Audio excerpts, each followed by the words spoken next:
Okay, so welcome everyone that's here so far. We have a really good event organised for you, which is going to be very informal, so please use the question function so that we can help you throughout the day. It's clearly not quite as good as face-to-face, but we will do what we can to try and help you through your sections. The people that are showing across the top are some of the people that are going to be talking to you today, and I'll introduce you at the end of the slides that I'm going to do for the introduction. So I'm going to turn my camera off now and we'll go through just a couple of information points for you. So my name is Miranda Richardson. I'm the Assistant Director of Professional Examinations, and I will be behind the scenes most of today, introducing the lecturers that you've got and also answering the question function. So there are quite a few of you on there, and I am aware there will be lots of questions, so please excuse my spelling.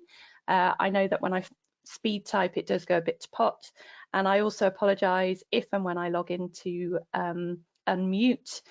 I have 3 dogs and they decided to have a good barking session about 3:30, 4 o'clock yesterday, which is never helpful. So I apologise if that happens today. So with the GoToWebinar platform, you should have somewhere on there your handouts. So there's the timetable for today and tomorrow. There's the FQE revision guide, practice visit guide, and a portfolio guide for you. Please, if you haven't got them already, download them and use them. They really will be invaluable help for your examinations. We ask, please, that you log out of the system for tea and coffee and also the lunch break. And we'll pause the recording so that you can view this after that time. Your cameras are all switched off, so none of us can see you. And we request that you use the questions function at the bottom, and that's the bit that I'll be answering to everyone. I'll try and reply all if it's a relevant question to the group, or if it's something more personal, I'll only reply to that sender, but I think you have the option to view those questions. We are recording the lectures for today, but they won't include any of the video links. So some of us have links embedded in the slides, some of them will play during, so hopefully you can view most of what we do after this session. So we'll pop these on the Abdo website, these recordings, and they'll be available until after your summer examinations so that you can use them as a revision tool as well. And then if you've got any feedback after the event today and tomorrow, please email me mrichardson@abdo.org with any comments, and we'll use that for next year's student revision event as well. So for those of you that haven't attended the NRC recently, we've got COVID-19 procedures in place, and we request that if you feel unwell on the day, please don't attend, and we'll work with you to try and rearrange a date for you. When you do turn up, you'll need to complete a symptom declaration form, and that's used for track and trace. And we will still need to see your photo ID, but that will be done now from behind a screen, and we'll give you your timetable on view of that. We currently request that you still wear your own face mask when you're in the building, and we'll update that guidance in line with government guidance as we get closer to the time. So we provide gloves and aprons for you to wear when you're dealing with patients in section B. And we've also got a one-way system, which is coming up in the lifts and going down through the stair system, and that helps with the flow, keeping the flow through the building. We'll still greet you on the 4th floor, and we'll give you a desk in the waiting area, and that will be your desk and chair for the day. You can leave all your bags and coats and things there in that secure area. So the examiners, same as PQE, they'll come and collect you and take you to the relevant section. They'll tell you where to sit, and they'll tell you the updated procedure for that section. So that's with the COVID procedures. We still have use of a vending machine, tea, coffee machine, water dispenser, and we've now got the antibacterial wipes for wiping everything down.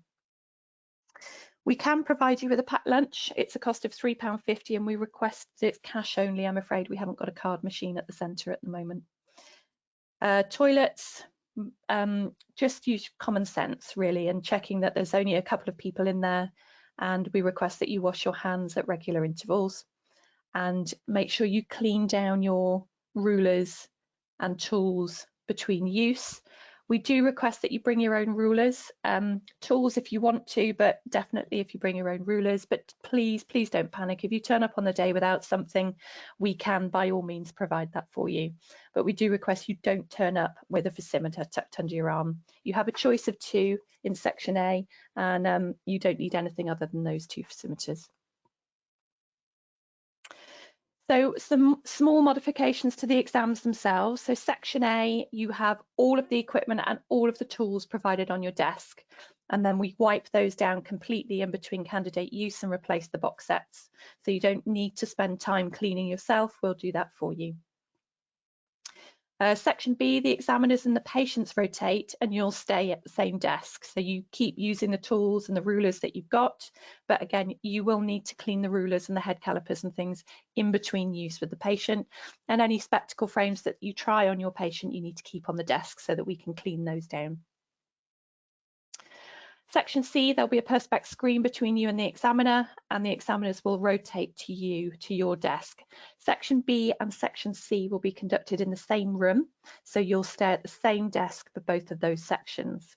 And Section D, all of the stations will be already on your desk. So as you sit down, you'll have a set of 6 appliances and sets to work through, and you will work through in the 10-minute time allocated for each section. So anything that would normally be a box set where you've got a spectacle frame will be out of the box, and that will just be sat on the paperwork as required. So today, as I said, is an informal day. We are here to help you. We're here to give you advice on how to get through your examinations, in particular after this particularly difficult time for you all.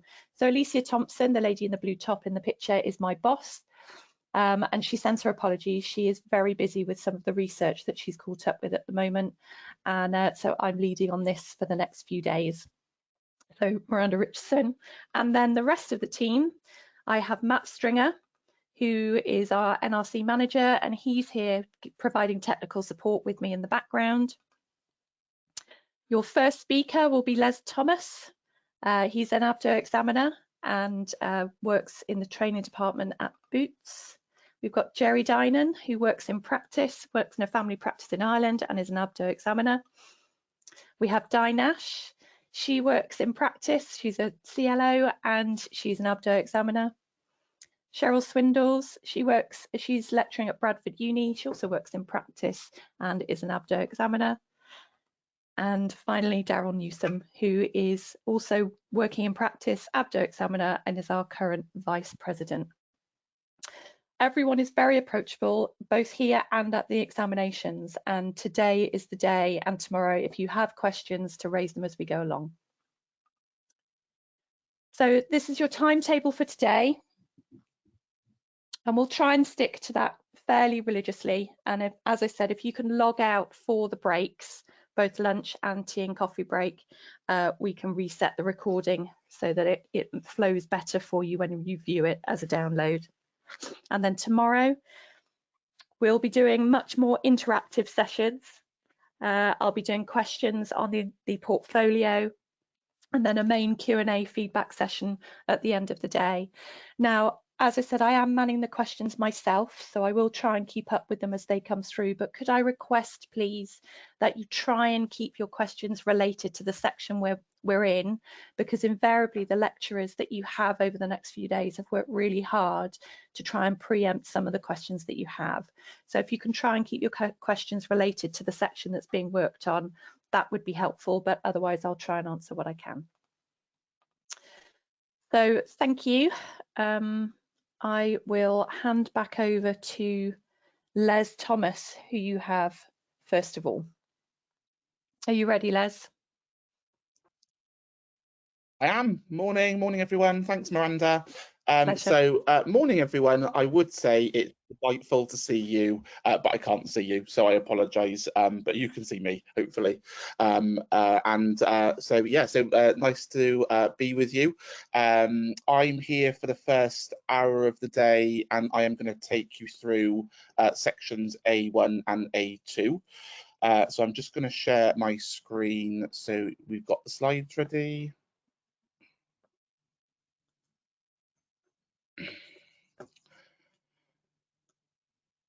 Okay, and I'm just going to take my camera off as well. You don't need to see that. Okay, so I've got the first hour with you. Like I said, I'm going to take you through A1, A2. As Miranda kindly did so, Les, I've been a dispensing optician for almost 12 years. So I qualified back in 2009, and I currently work in a role in the training department in Boots. And I specifically look after student D and student CLOs. So I've been an ABDO examiner for, I think, coming up to about 5 years. So I was a trainee examiner for the first couple of years of that, and then I've been qualified for about 3 years. So it's great to be here with you, and I hope that you enjoy the next couple of days. It's going to feel probably quite intensive, but hopefully we'll give you some tips and information that's going to make it easier for you when you your practical exams in the summer or whenever you're going to be sitting them. So section A then, so as you know, in section A you've got activities you're going to do in the space of an hour. So section A is basically lenses and manual tasks. So A1, spec-taking activity, which you've got 15 minutes allocated for. A2 is your spectacle duplication, which you've got another 15 minutes for, and then A3 is annual skills task. So you've got 3 repairs or adjustments you need to make in a 15-minute period. Got a pass available for each subsection, and obviously you need to get a 60% pass mark in each to be able to pass these sections. Okay, so unlike section A of your PQEs, where you basically had to get, see that the pass mark was 50, you had to get 50%, 50 points across all 3 sections. This one you have to get 60% pass for each section individually. Okay, so you can potentially fail 1 or well, however many, but then obviously you expected you would only need to resit one particular section. You would redo 3. Okay, so so that's what we're going to be looking at this morning. So like I said, I'm specifically going to take you through A1 and A2, and I'm going to hand over to my colleague Cheryl, who's going to take you through A3. So the first. So A1 then, spectacle checking. So, the guidance says that, so candidates are required to check a spectacle frame glazed with bifocal lenses against a written order. The candidate will be instructed to record and quantify 8 errors. As we've already said, you've got 15 minutes to complete this task and a 60% mark. So the picture on the screen is sort of giving you a rough idea of what your desk is going to look like. I think that's a slightly older picture, but the principle is the same. So as Miranda's already said, you're going to have access to 2 dosimeters on your desk. So they're both manual. They're battery, so that should be mindful in the fact that they will turn themselves off at some point, so don't let that panic you. But they're battery powered, and you will have the option of a ring of dots fascimeter or a cross fascimeter. So you'll have each, and obviously you can choose what you're going to use. You can use both, completely up to whatever is, whichever one you feel more confident with. Okay. What you can't do is bring automatic or anything like that. So you will need to use the ones that are there. However, there are spares. So if you, when setting yourself and you're calibrating, etc., you feel there's anything wrong with your flag that to the examiner and they will check it or they will change it for you. So you'll have your activities on your desk already. So we can see in the picture that the desk is set up for A1. So what you've got, so the blue piece of from the left-hand side, your sheet, so that's what you can pop your answers on, and then the white piece of paper on the right is actually your order. So it will be a laminated order that you're looking at. Now, even if it's laminated, we do request that you don't mark it or it. It just sort of makes them really quickly, but there will be scrap paper on your desk, so if you want to write anything down to compare before you actually recording any particular errors on your answer sheet, you can feel free to do that. You see there, so you've got a pair of specs sat on a cleat, something like that. The latest spirit, if you do need to put markings on the lenses so you can take those off later, you'll have tissues. Now there will be rulers and things and marker pens available in the room. Our preference obviously pointing top regard to code that bring your own. I'm sure you probably have your own little rulers, pens that you are you feel more confident using, so so please just bring those with you and use those. However, if you forget them or if you decide not to bring those with you, there will be some available, but they may not be on your desk out with you. May have the examiner. So let's move on then. So you're going to have obviously 2 pieces of paper on your desk. So I've got some examples here for you. So again, the one on the left hand side of the screen is your answer sheet. Now this top corner, because I to show that you're going to put your candidate information in, and then you'll see the rest of it as we go through this section in a second. The sheet on the right is your order form, so that's what you're going to be comparing the glasses against. Okay.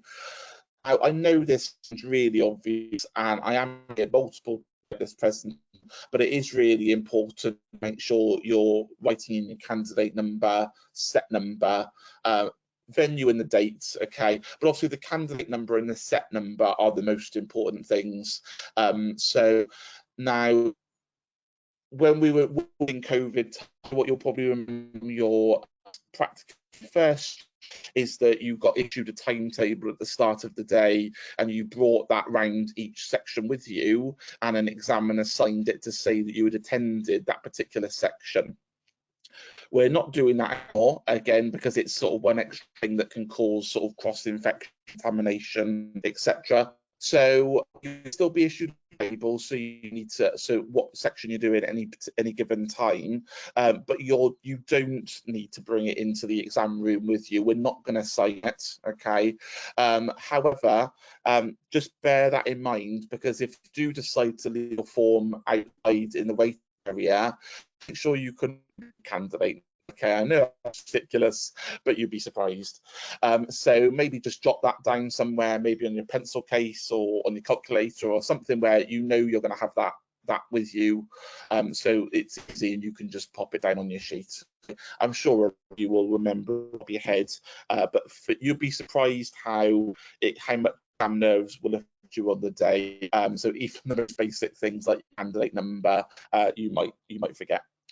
The box set number, now we're trying to avoid using boxes as much as possible. Now, again, from a couple of years ago when you did your first year exams, any spectacle, optical appliance, or anything that you might be looking at for a particular section probably would have been in a box to start with. We're not doing that now because, again, it's just more things that can be contaminated. So the specs that you're looking at, obviously in this case of A1 and A2, will be clearly labelled. So there will be a label somewhere on specs, typically around one of the sides, that will clearly say the set number that you're looking at. Okay, and we'll see a couple of examples of that as we go through these slides. Okay. And then the venue, obviously in the date, again, just NRC is quite easy to put for the venue, and then the date that is the exam. Pretty straightforward. Okay, so the key thing to remember around this section, okay, is that the order form is correct. That is the most fundamental thing to remember. The order form is correct. You're looking for anomalies or errors against the order. All right. Now, as some of these examples, there are some things that sort of don't particularly make sense on the order form, but it's just obviously we have to make some changes for you to be able to find errors. Okay, so hopefully that will make sense. And as we come across some of the examples, that will be more obvious as to what I mean by that. But in essence, order form is correct. You're looking for any errors against that, and that's what you're going to record on your answer sheet. So here's some tips for you. So as we've already said, you've got 15 minutes this section, which isn't a particularly large amount of time to check of things that you're checking, so quite quick. Have a routine. Now this is, again, I'm going to repeat this several times, but have a routine that feels regular and familiar. It is going to make it so much easier for you when you're in that exam room. You will feel nervous as we try and put you at ease, not to be ultimate examination working towards for 3 years. So I'm going to feel nervous. So the stronger your routine is, as if you've practiced this particular section over and over and over again, the easier it's going to be, because you almost sort of go to autopilot and it's a lot easier. Okay, right, so let's carry on. So we were at the point, so we were talking about, yes, we were talking about routine. So again, that will help with exam nerves. I've put a comment on there saying that personally, I would start with the visual aspects of this job and then move on to checking the prescription and the measurements.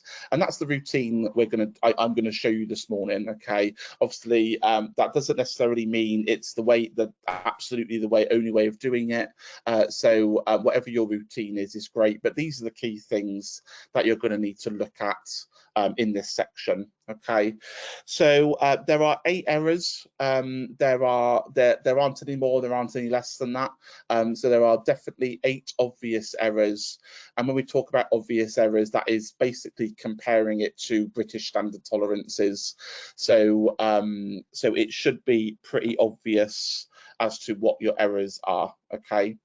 And then the last point is, don't get confused when recording errors. Again, this is the point I made earlier.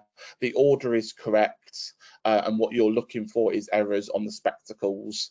And I'll show you how to write that down in a second on the answer sheet. Okay. So I've got some pictures and some videos and things to show you as part of this section. So let's just go through those. So we're looking at the frame details part first. So obviously we're going to find those on the side of the frame. So you can see here, so actually this is a good example of where you'll find the set number. So obviously in this case it's TC9, but whatever it might say in your examination, that's what you'll record on your answer sheet. Obviously next to that sticker, we've got the frame code and the colour. So in this case, it's an AF26, which matches our order. However, the colour doesn't. So the colour on the frame says it's a C2. However, the colour on the order says C6. So that is going to be our first error we're going to record on the answer sheet.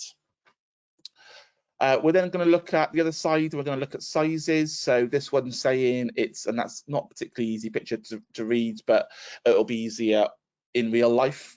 A 52/16, and that is again correct against our order. And we need to check the length of bend. So again, I've taken a picture of this. I've only done it for the right side on this one. I didn't think we need to do both. And again, I would be comfortable that that is an 89 millimeter length to bend. Okay, so from that section, we've highlighted our first error, which is the color. We're then going to put that onto our answer sheet. So you've got 2 columns. So you've got the nature of the fault, and then you've got the measurement of the fault compared to the order. And again, this is sort of the ideal way of writing it down, and it feels a bit repetitive, but you just need to make it obvious as to what the error is. So in this example, the nature of the fault is the frame color. and the measurement of the fault is that the colour received is a C2, not the C6 as ordered. And that's it. That's all. That's as much information as you need to put down. Okay, so we're going to move on to the sort of lens material, tints and coating. So we've got a couple of things to look for here. So our order's telling us that this is a glass toric lens.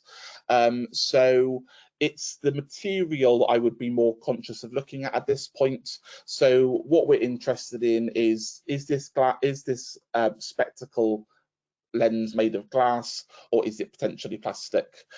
So obviously you're going to do sort of the good old tap test. So ideally, if you've got a ring or something you can use, maybe try to avoid using your teeth. And actually in this example, even though I can't show you it, this one was one of the errors. Okay, so the spectacles provided have been made with plastic lenses, whereas the order is specifying it should be glass.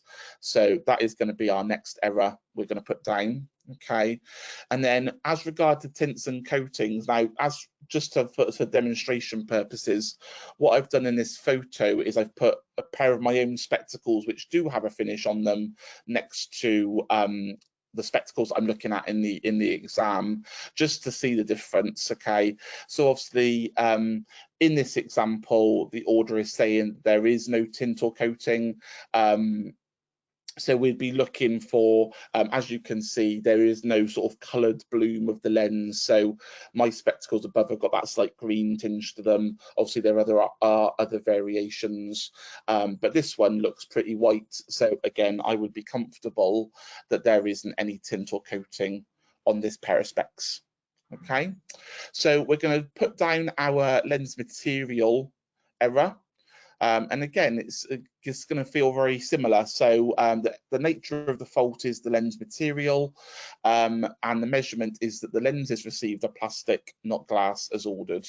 Okay, now the faults that we found so far are sort of general faults that apply to the whole pair of spectacles. Okay, now as we start to look at more, we're now going to start sort of finding things that are specific to right or left lenses and that sort of thing. Okay, so that lens material, if I'd found that actually one lens was plastic whereas the other one was glass, I would have been more specific on the nature of the fault, and I would have put the right lens material and then followed that through on the description as well. Okay, but in this case both lenses were plastic, whereas the order says they're glass. So hopefully that's okay.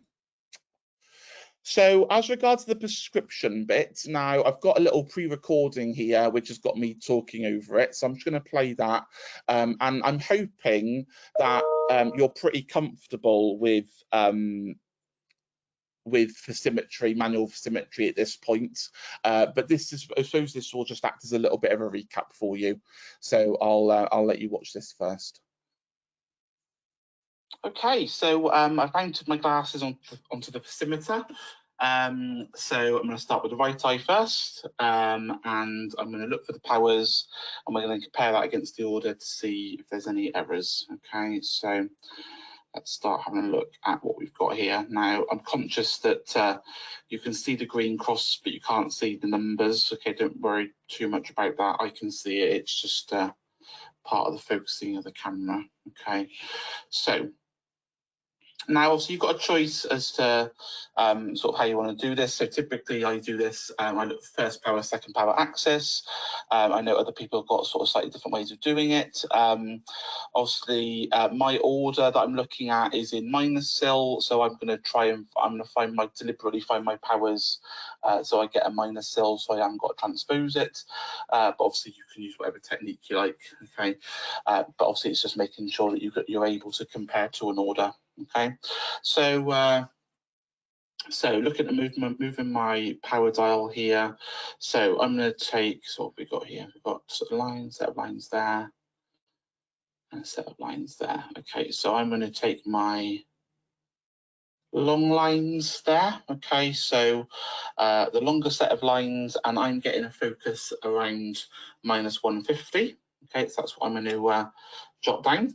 So that's my first power, and then my second power.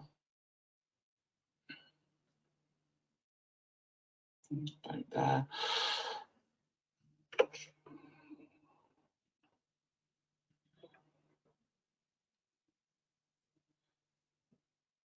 Yeah, I'd say just focus that set of lines. Good. Okay. So minus 225. So I've got minus 225 for my second power. I'm going to take the axis off my second set of lines. So I'm going to use my graticule to, not exactly centered, but I'm happy with that, to line that up. So that's 75. So I'm going to use my axis of 75. Okay, so now to make my life a little bit easier, I'm just going to make a note on what I'm writing down on my notes here. So I'm using the long set of lines as the first power. Okay, so that's just going to make it easier when I come to find my add. Okay, so I'm just going to release the specs and move them up into the segment. Okay, so I'm getting a bit of image distortion here, aren't we? But don't worry too much about that. Okay, so I like to make life as easy as possible. So I'm using the lines that I used as the sphere in the distance segment. I'm going to use the same set of lines to find the sphere in the reading segment. Okay, so obviously I don't need to worry about different sills in this particular lens.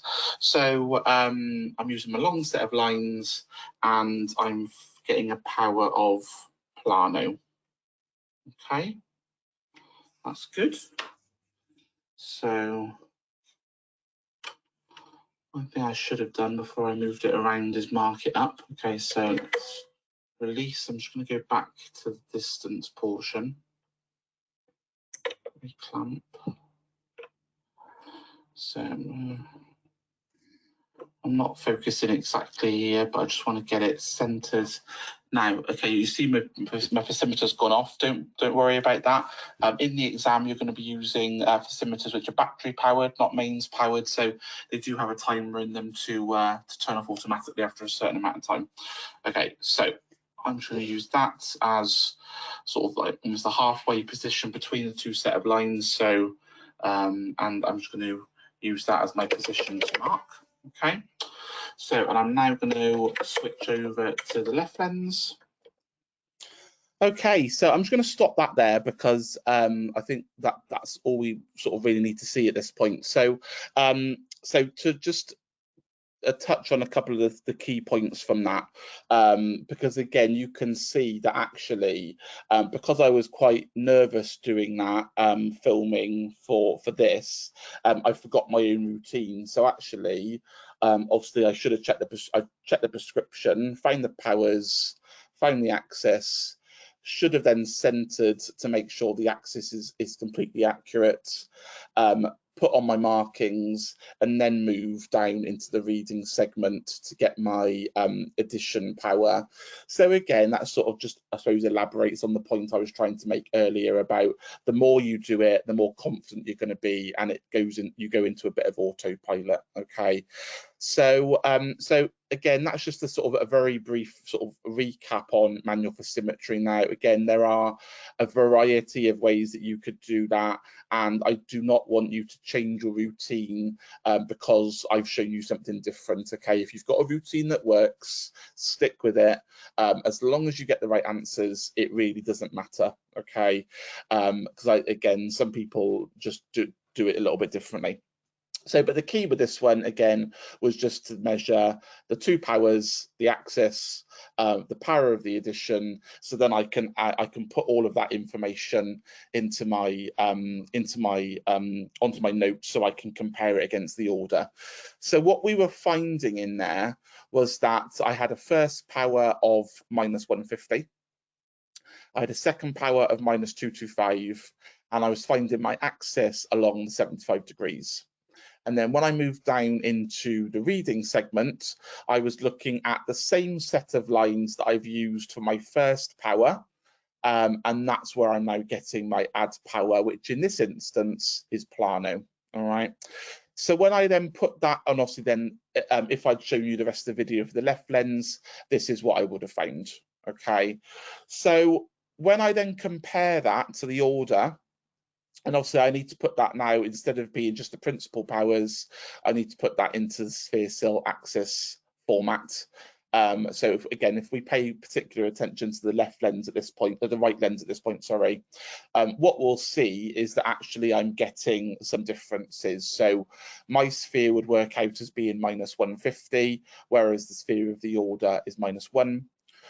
My sill is coming out at -075, whereas the sill on the order is -125. Axis is fine, and obviously the addition is obviously the difference from the add power and the first power, so that would be coming out as +150, which again is correct. And then to look at the information for the left lens, so again, I've put that into the sphere sill format at the bottom, and then to follow that over, so the sphere is the same, sill is the same, axis is the same. In this instance, I'm getting a difference on the add. So I'm finding a +1 add, however, the order is asking for a +150. All right, so that's what, so from looking at those sort of 8 elements of the prescription, I found 3 faults there, which I'm now going to follow through onto my answer sheet. Okay. So we've already got our frame color lens material on there. So we're now going to add on the right sphere. So the sphere received is -150, not -1 as ordered. Our right sill, so the sill received is -075, not -125 as ordered. And then the left add, so the add received is +1, not +150 as ordered. And again, you can see that I'm following sort of the same way of writing it down, which again, I mean, it does feel quite repetitive. However, I think it's clear and it gets the job done, and it will make it easier. Again, if you've got a particular way of writing it, it will make it easier when you're actually in the examination. Okay. Just to address one of the questions that have come up, I was trying to write an answer while the video was playing, but every time I tried to click on it, it stopped the video. So I'll just answer it in person. So one of the questions was around that I didn't check the length to bend for the left side. Was that intentional? It was intentional in the fact that I wanted to save some time, so I didn't think I needed to show you both. Obviously, in the examination, we would expect you to check both. If there are 2 parts to it, you would check the right and the left independently. Okay, because again, that could have been, if I checked the left, that could have been an additional error. In real life, when I was actually doing it, it wasn't. Okay, so obviously for you guys, check everything. All right, as many times as you want. Okay, so we're now going to look at the sort of the segment shape and size, which is on the sort of the prescription line. So I've drawn some lines onto my pair of specs to make it more obvious, to make it easier to see. More for, I suppose, purposes of taking photos for this rather than actually in an examination. Would I probably do this? Probably not. But again, if it makes it easier for you, there's no reason why you can't put markings on the lenses. You'll also see I've put a right and a left on there, again, just to remind myself which one's which. I know it sounds really basic and it sounds like sort of first year stuff. I'm teaching you to suck eggs, but again, in the exam, you are going to be nervous. So any key tips to make it easier for you, to stop you from making any sort of silly little mistakes, is worth it, in my opinion. So we're looking at the shape and size now. This is sort of one of the examples of the point I was trying to make earlier about the order not always being logical, okay, even though what we're saying is that the order is correct. So the order is saying to us that we should have a D28 in the right and a round 28 in the left, which is quite unusual. So we wouldn't normally expect that to be the case. However, again, for this purpose, what is on the order is correct. You're looking for errors against that.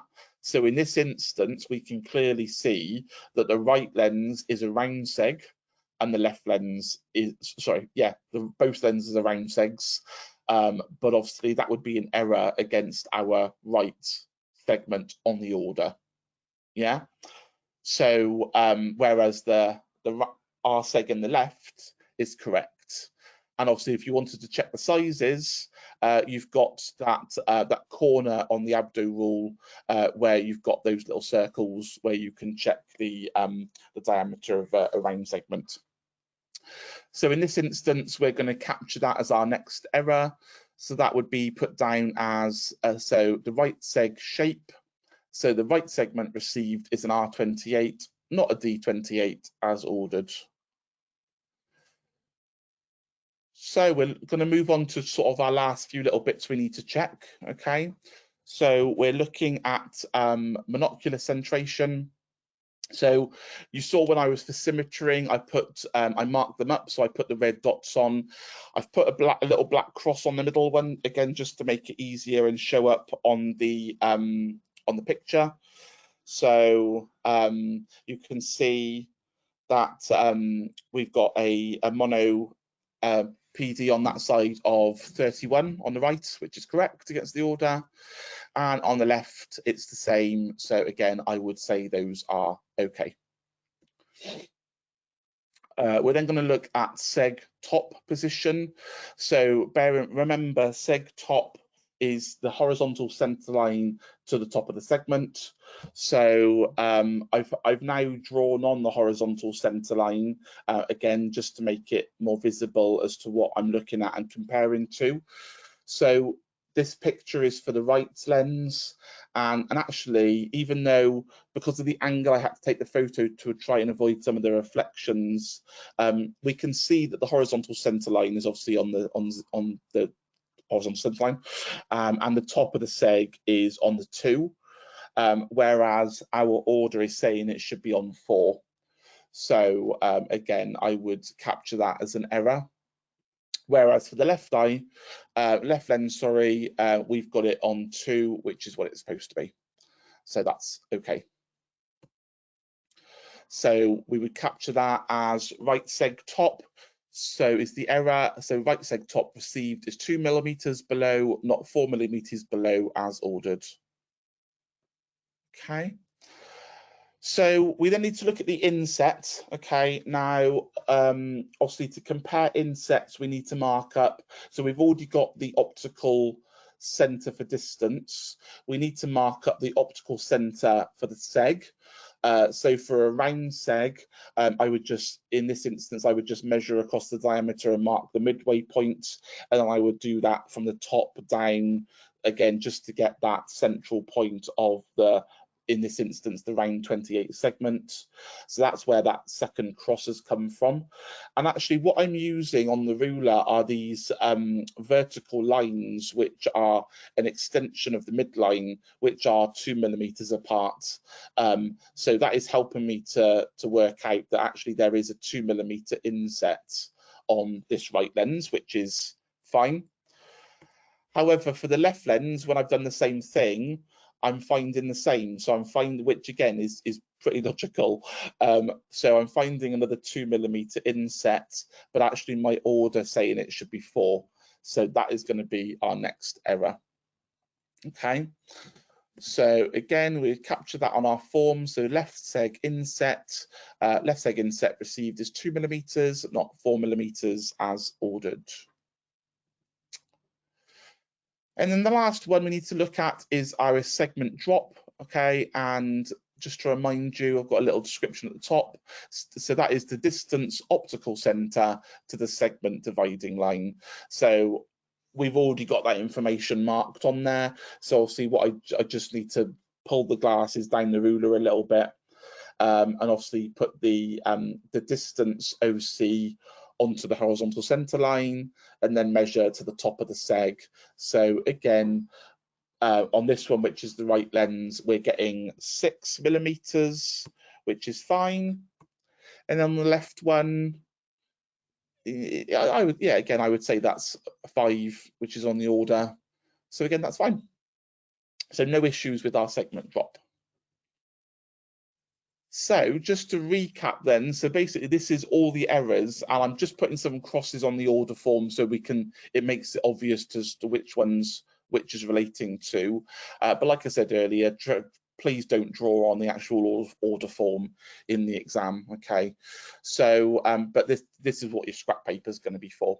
So we've got our colour, we know our colour's wrong, we know our material's wrong, we know the segment inset is wrong, we know parts of the prescription are wrong. So there's the right sphere, the right cell, the left add, the right seg shape, and that's pretty much it. So, and there's one more, there we go, and our seg top position for the right, and that is our 8 errors, and that's what we've recorded on our answer sheet. So that, for that section, is it. So, any questions, any thoughts before we move on? Just conscious we're sort of quite tight on time. So, but Miranda, any questions you want us to look at? Sorry, Les, I was on the other screen. No, I'm answering as we go along. Oh, someone said, what if you run out of time, is the last one that's just come in. Did you want to do that one? Yeah, I mean, it's pretty easy to do, isn't it, in this section, because there's a lot of stuff to look at in 15 minutes. Unfortunately, that is sort of for you to manage, really. So if you run out of time and there's things that you haven't checked yet, you're just losing potential marks. So try again, practice it, have a routine, make sure you're covering all the things you need to quickly, and then hopefully you'll have a little bit of time spare so you can go back if you want to double check anything. But that is one of the challenges of this section, is that the time is quite tight, so it's not much we can do about that, unfortunately. Yeah, I'll just add as well. So A1 and A2 are run in conjunction. The examiners will collect both paperwork forms from you after 30 minutes in total. So you'll get your timing warning, and then at 15 minutes you'll be told that you should be swapping to the next task. If you haven't done that and you eat into the timing on your next task, that's your decision, but you only get the 30 minutes in total for the 2 tasks. And someone's just asked, there's one glazed pair of spectacles in each task, so you don't get multiple to do. So you get 1 pair of bifocals, 1 pair of progressives. Someone said, are we given standard tolerance on our answers? No, you're not. Genuinely, part of the reason for that is that it would take you far too long to look that up. And as Les has said, the difference, the errors are noticeable. We're not trying to catch you out with an 012 or an 025 error. There will be noticeable differences, so you don't need to look up the tolerances. That's fine. Les, do we keep the specs the same? Oh, sorry, same way round, just swap around for glass bifocals for the seg? Yeah, absolutely. Yes. Oh, someone said, if you finish before the 15 minutes, can you move on to the next task? The answer on A1 and A2 is yes, but you'll need to wait for 30 minutes to move on to your A3. So you get 30 minutes in total for each half of section A. So A1 and A2 are done together, and then A3, you'll get your 30 minutes for that. Sorry, Les, I think that's it. That's right, that's fab, that's good. Good questions. Yeah, so again, that the person that was asking about the timing, that is going to help, that is definitely going to help, is that half an hour for A1 and A2 you can sort of distribute as you want. Again, like Miranda said, though, just be conscious if you're taking longer on this, that leaves you less time for A2. So you do, and that again, they both are quite not time consuming, but they are probably going to both take like the full 15 minutes, so you don't want to compromise one over the other. So yeah, that's good. Okay, let's move on to A2 then. Thank you. No, thank you, Miranda. So A2 is your spectacle duplication. So candidates are expected to record sufficient measurements in order for a pair of spectacles glazed with progressive power lenses to be duplicated. So you've got another 15 minutes to complete this task, as Miranda said, included in that first 30 minutes. And same again, you've got 60% pass mark. So you're going to be on the same desk, okay? You're not going to go anywhere. The activity will already be available on the desk, okay? So you'll have all 3 activities on the desk and the answer sheets, etc., that you need. As Miranda said at the start, the examiner will say, so you've got 30 minutes for A1, A2. They'll then take those answer sheets in, and then the remaining half an hour is dedicated for A3, okay? So you can't go back. So if you finish A3 early, you can't go back and relook at A1 and A2, okay? So they will take those sheets from you. So but the documentation you need is going to be on your desk already. So obviously for this one, you're basically just going to have an answer sheet that you're going to fill in, and a pair of progressive lenses, a pair of progressive specs that you're going to be finding all the information out for. So something like this, okay? So we can see we've got our box number, so TD18 in this particular example. Again, same as before, so important to make sure your candidate number is clearly written on your answer form, venue and date if possible. But this is what you're going to have, is just a pair of varifocals that you're going to need to mark up, decimeter, and take all the relevant information from. So say sort of some more tips as before. So again, 15 minutes. So again, timing is quite critical with this. So it's quite tight on time to get this done fully. Same thing as before, have a routine that's going to help you with exam nerves. And actually my same tip as before is about starting with the visual aspects of the job first, and then moving on to prescription and measurements. Okay. So to that effect, then we're going to look at the frame information first that's on your form. Oh, it's all right. You okay? Yeah, because I was answering questions, I didn't see which ruler you had on your slide, and someone said, what ruler did you use for finding the inset? Was it just a standard?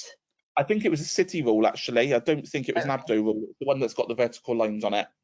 So, but I mean, you could, yeah, you could pretty much, you can see it on all of them, can't you? Yeah, absolutely. Yeah, definitely. Okay.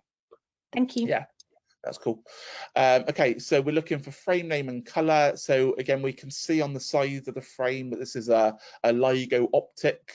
And again, I've captured some of these codes. So the B860 and then the F613 off the other side. Okay, so I've just captured all that information in that box. We've got the eye size on there, so 5222. So ISOs and DBL, and then we need to measure the angle of side. So we're going to get our ruler out, and we're going to measure the angle of side using this scale. So I've put some sort of yellow lines on it to make it fairly obvious as to what this one is. So the top yellow line is on the 0, the middle one therefore is on the 5. So I would say that this frame, so this is the right left side, sorry, has got an angle of side of 5. And again, I'm not going to show you, but I would obviously check the other side to make sure and capture that result as well. Okay, but I've just not done it for time's sake here. So we've captured all of our frame information. We're then going to move on to the lens information. So we need to look for obviously the engraving. So again, I think this is something that most of you should feel pretty confident in, I would imagine, because this is something you probably do pretty regularly when it comes to sort of checking varifocals or looking for markings, marking them up, problem solving, etc. So we want to look at the manufacturer, we want to look for the lens type, we want to look for the engraving for the ads. There will be lens marking up charts on your desk. So we will put a selection of each type of lens on your desk, on each individual desk. So, but if you're looking for an engraving that you can't find the right marking up chart for, which should probably be quite unusual because there'll be quite a wide selection. If you can't find the one you're looking for, just let your examiner know and they can see if there's one that they can find for you. Okay, obviously they're not going to be able to look at it and tell you what it is. So there'll be a marking up chart for your varifocal. So we're going to mark up both lenses and record that. So in this instance, this was a Verilux Physio. So I would record that as being obviously an Essilor lens. Verilux Physio is my lens design, and I'm going to just capture the addition from the engravings. Okay, we don't necessarily expect you to versimeter the reading portion. I have never come across a varifocal that has an incorrect engraving against the addition. Some people might feel differently about that, but I would be confident enough to just write on the addition from the engravings. We're then going to move on to the versimetry piece. So I've got another video to show you in a sec. Now, obviously, the first part of this video is sort of prescription related. The second part of it, or the sort of the latter part of it, is going to be around finding the prism and base setting. So I think we'll watch it through because that's the bit we probably need to focus on most at this point. Okay, so we've put our specs on the versimeter. Obviously, we've already marked them up, so we know the distance checking circle that we're going to get the prescription from. So we can see a rough green cross. Obviously, it's moved away from the centre. Obviously, we're expecting that for a progressive lens, so don't worry about that at this point. And we're just going to find our principal powers. So again, it's up to you whether you prefer to work in plus or minus. And again, it's nice to be able to zoom in on this to get it a bit more accurate. But okay, so we're going to use our long lines. So in this case, I'm going to use my long lines as my sphere and my first power. So I'm finding a plus 0.75. And I'm going to start looking at my short lines. Let's get them as accurate as we can. Okay, and I'm getting a plus 175. So let's look at the axis.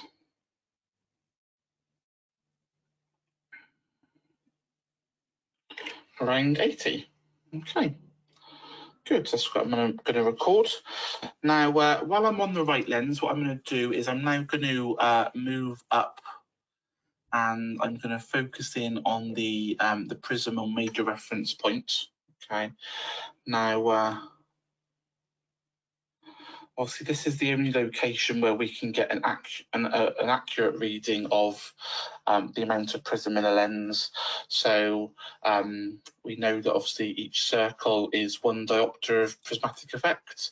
So in this example, I would say that the circle is around the 1. So 1 diopter. So no, sorry, half a diopter, and its base down. Now, we can accept answers in base directions or in 360-degree notation, so that's up to you. So you could record that as half a diopter base down, or you could record that as half a diopter at 270 if you wanted to.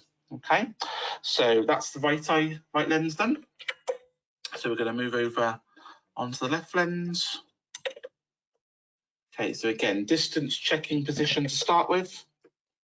Okay, so I'm just going to stop it there because I think that's sort of made the point, hopefully. So again, you've got your just a general versimetry routine. So, and again, whatever your routine is, that's absolutely fine. So my personal preference is that I tend to decide at the beginning about whether I want to work in plus or minus sil, and then I will start at the opposite, on the opposite end of the scale. So I know that if I want to work in plus sil, which I can't remember if this is or not, we'll find out in a second. If I want to work in plus sil, I'll start at high minus. So I know that as I move the power scale down, I'm going to find the more minus and then the less minus. okay, or I'm going to find the lower plus and then the higher plus, depending on where it is in relation to plano, and then I know that my answer is going to come out in plus sill form.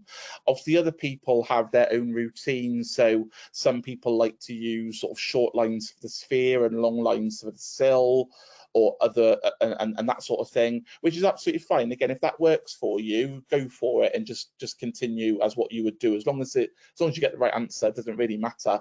I suppose my only note on around using particular sets of lines for particular things is that you might then end up with a right eye being written in plus sill, for example, and then your left eye written in minus sill, which wouldn't normally be acceptable. So we would expect you to transpose one to match the other, okay? But it doesn't actually matter how you get there, as long as you get to the right answer.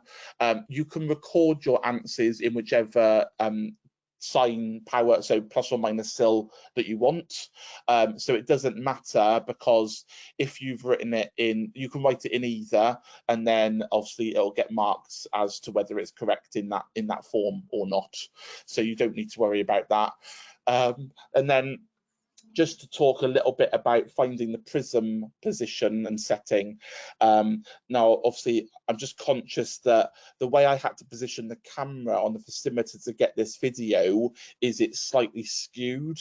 So just be mindful of the fact that the position of the cross was directly below the 90 degrees, okay? So it was half of a circle down below the 90 degrees. So that's how I got to that, the base down setting. The left lens in this example was actually a slight combination of both. Let me bring up the answers. So I ended up with half a diopter down and in, whereas the right was just down. But like I said, if you want to capture it using 360 degree notation, you can. So my right eye would have come out as 050 diopters at 270. And then the left would have come out at something else, wouldn't it? So, and obviously then again, the boxes of just capturing my principal powers. I then put them into our sphere sill and axis formats to then move that information into the actual answer sheet. Okay, so again, that's what your scrap paper's for in the actual examination, is to do all of that working out and all that stuff, and then just pop your answers in as to what you're going to actually submit. Okay. So we're almost there. Now, we need a couple of extra little bits to find. So we just need to find our mono CDs and our vertical heights. So you'll see that obviously the specs have got my markings on them. Now, one of the issues I have with using Chinograph pencils rather than marker pens is that they're just a bit thick, aren't they? And actually that you don't get that definition of marking that makes it even more accurate, or makes it really accurate. So if you've got a marker pen which is really good at marking on finished lenses, I would suggest you bring it with you and use it in the exam, because it is going to make life so much easier for you. I'm not exactly sure where they're available from, but I've seen people with these brilliant white ones that are like sort of like white chalk markers, and they are amazing for doing stuff like this. So if you've got something like that, or if you can get one, I would highly recommend it.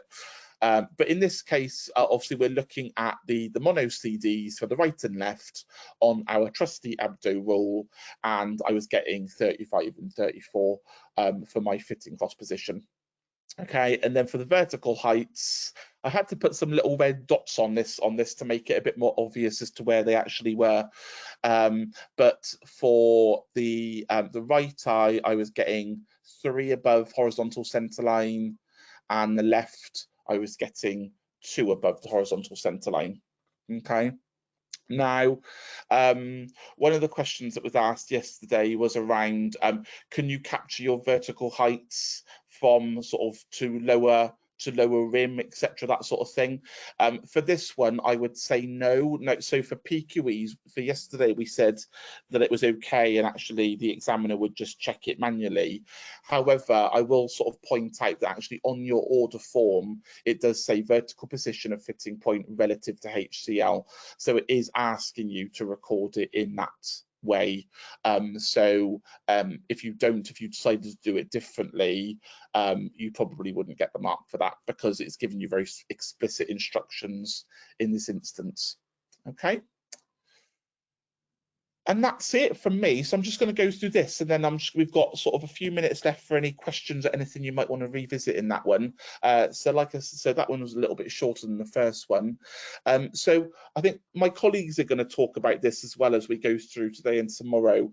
But this is a very genuine point, is we are there to help you as much as we possibly can. So hopefully you'll find, and hopefully the benefit of doing something like this is that we're not scary, we're not horrible people, we don't want you to fail. We genuinely do want you to pass. We want you to be successful. So please don't be scared of us. It's natural to feel nervous, and try and find some way to sort of help you manage those nerves on the day. But I can still vividly remember how nervous I was when I did my final exam. So it's one of those things that you're probably not going to be able to do much about. But we are genuinely there to help you. Okay. As I said previously, yes, hello. Sorry. Was the red dot the prism reference point on the last slide? No, the red dot was just to mark, it was just to make it obvious as to where my red cross was. But the problem is my red cross was so thick because it was a China graph pencil. So I just used the dot to make it more obvious. Okay, thank you. Yeah.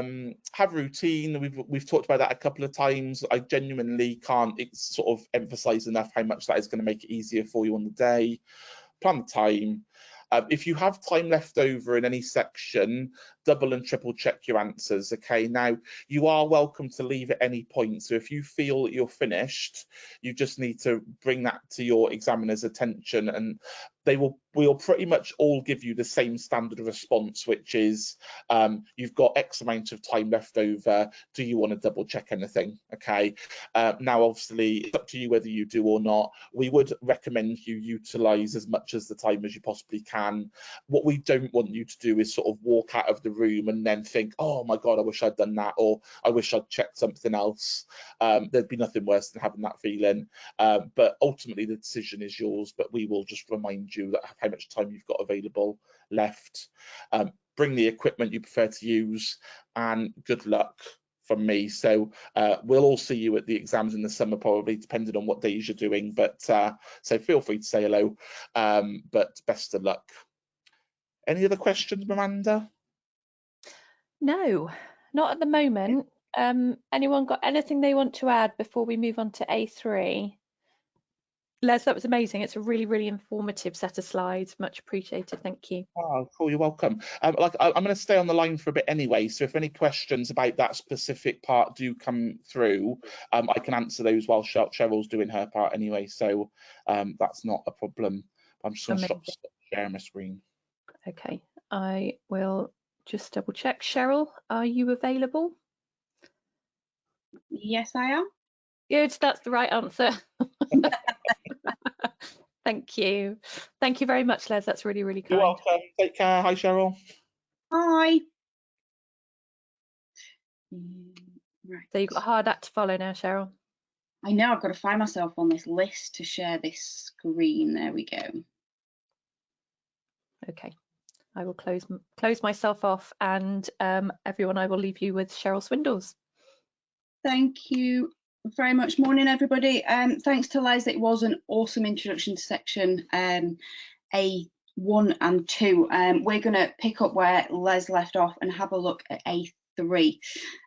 So I2 will turn that off, and then we don't get issues with signals. And there we go. So section A3 is where we cover the repairs, so the manual skills tasks that you need to be able to do. As you've already been told, you've got 30 minutes to complete this section, and it is taken in the same room, so you're not going to leave where you've just left off doing A1 and A2. You'll stay in the same room to do A3, but you can't mix the two up. So once we've got to the halfway mark, then you'll get your 30 minutes to complete your tasks. There's going to be 3 tasks which are selected at random from a list which we'll go through. One of them is going to be one of the 2 mandatory repairs, which is going to be replacing a compression plug to a rimless mount, or you will get the task of replacing a nylon cord on a Supra. So you're guaranteed to get either one of them 2. The 2 remaining repairs will then be selected from you being requested to shorten the length to bend, reform an eye rim, springing in glass lenses to a plastics frame, and increasing the angle of the let back by filing. So we are going to work through these. First thing to note is you will be given these tasks. I'll show you what the envelope looks like at the minute, but in one big A4 envelope. The first thing that you should do is inspect the task for any damage. So if you've got a rimless mount that you need to put a new plug on, check where it needs to be replaced, check for any cracks, any scratches on your lenses. The same with your Supra. If there's any damage to anything or any of your tasks, you do need to alert your examiner before you start to do anything. If you do find an error or some sort of damage to it, if it's something we can work with, then your examiner will just note it on your exam form, so it won't be taken into account when we come to mark them. If, however, you just proceed without saying anything, then you don't have that proof that it wasn't you that caused that, that damage. So please, please, please, first thing you do, check your jobs, make sure if there's any damage to anything, you make your examiner aware of it, and we will deal with it from there. If it's something that we think might affect your ability to do that repair, we will swap it out for an identical task, but obviously a different version of it. You should on your desk have all of the equipment that you could possibly need to do any of the tasks that are going to be put there. If you feel that there's something missing, then please ask your examiner and they will get it for you, but it's rare to find a tool that we don't have. That said, you are permitted to bring your own tool set if you think that it will help you on the day. That's entirely up to you. Please do remember to take it with you at the end. One thing we can't necessarily do is go and find the correct size plug for you or the correct size pin for your rimless or your Supras. That we can't obviously assist you in doing your repair. So this is the envelope that I mentioned, section A3, manual skills task. You will need to put your candidate number onto the top. The venue will be the NRC and the date will be whatever date you're lucky enough to be sitting your exams on. Then underneath you can see, yes? Sorry, just a small interruption then, just to say that because A3 and all the tools are on the desk at the moment because of COVID, there will be a little pot which will contain plugs and supercord, which should be appropriate to the frames that they're doing. Nice, wonderful, thank you. Okay, sorry. No, it's fine. Underneath you'll have 3 boxes and the instructions will be written clearly in each box to say what you need to do with each task. And then it's a case of you decide which order to do them in. Personally, I would probably start with the one I feel most confident and comfortable with, so you get that one under the way, and it does help with the confidence and the nerves a little bit once you've done one successfully. If during one of your tasks something goes wrong, something breaks, something like that, alert your examiner and we will deal with the situation on the day. Broken frames do occasionally happen, but that's why we say to check the integrity of your frame before you start your repair. So that's what your task is going to look like. Obviously the boxes down the side that say leave blank is where we will write our notes, so please don't write notes over that section. I'm going to go through each individual task that you could be asked to do, give you some hints and tips on it, and then there's going to be a video that we can watch. Now some of you may have seen these videos before, they're very informative and just give you a step-by-step guide, but these are the kind of things that you should be practicing in your daily practice. So instead of sending the Supras and the rimless upstairs to the lab to be fixed, which I see all of the time in practice, if you do them yourself, you'll get much better with them. You'll find there's a few tips that come up every single one of these tasks as we go along. It's not meant to be boringly repetitive, but a lot of this is things where students fall down, candidates don't get given marks for doing very simple basic things like cleaning the frame and setting it up. So if you imagine this is the task that relates into practice of you're going to give these spectacles back to a patient. So if you've threaded a Supra, before you put it back on your patient's face, you would set the frame up and you would clean it, and you are expected to do that in your exam. So just bear that in mind. So first task we're going to look at is replacing a rimless compression plug. There are safety goggles on every desk, and we do highly recommend that you wear protective eyewear whilst completing these tasks. The instructions that you'll be given on your envelope is to replace a compression plug. You will only be required to replace one of them, and it will be on the temporal side. You do not need to remove and replace all 4 of them, so it will be just the one compression plug you need to do. It may be that the old plug is still in the lens or possibly attached to the frame. You will be expected and required, if it is there, to remove that. It isn't something your examiner will do for you, so be prepared and practiced in how to remove them. When you're putting your plug back in, try not to use excessive force when you're using your compression pliers, as it bends the purse or it can crack the lens, and therefore that would have been a damaged repair. When you're putting your plugs in, if you can get the plugs to be cut as close as possible to the lens without scratching the lens surface, you will find inserting that plug much easier. Make sure that the lens is mounted flush and secure. So when you're using the compression plug with the pliers, try not to allow them to roll, because then you'll flatten over the top of your compression plug and it won't have that flush and secure finish, and that's what we're looking for. Make sure that there's no movement between the frame and the lens, so you shouldn't be able to wobble the frame within its setting. It should be nice and secure in there. And as I briefly mentioned at the beginning, make sure that you set the frame up before completion. So make sure that they sit level, that you haven't squished nose pads out of the way, that kind of thing.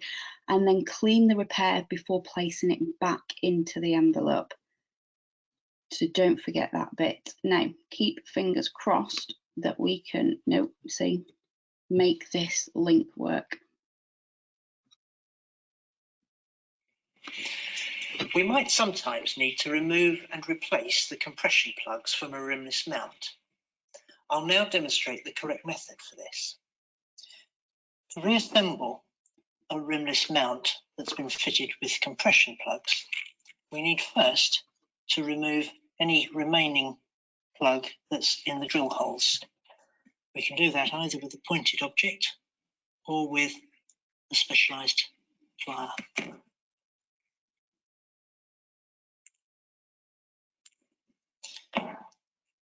We can now take a new plug and fit it into the drill holes from the back of the lens, pushing it through. Once it's flush with the back of the lens, we can flush cut the plugs on the front. Cutting the plugs will cause the holes in the plugs to squash, so you can reopen them using a point. That's now ready to be reassembled. We're now ready to refit the side. We can offer up the pins from the side to the holes over the plug and just lightly squeeze that together to keep it in place. We can now compress the joint by using a plier and squeezing the whole thing together like that. That's now secure. Finally, we need to clean the specs off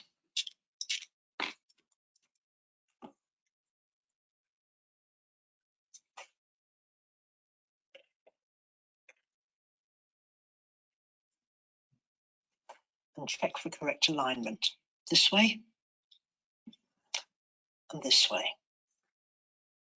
Once we're happy with that, the job's finished.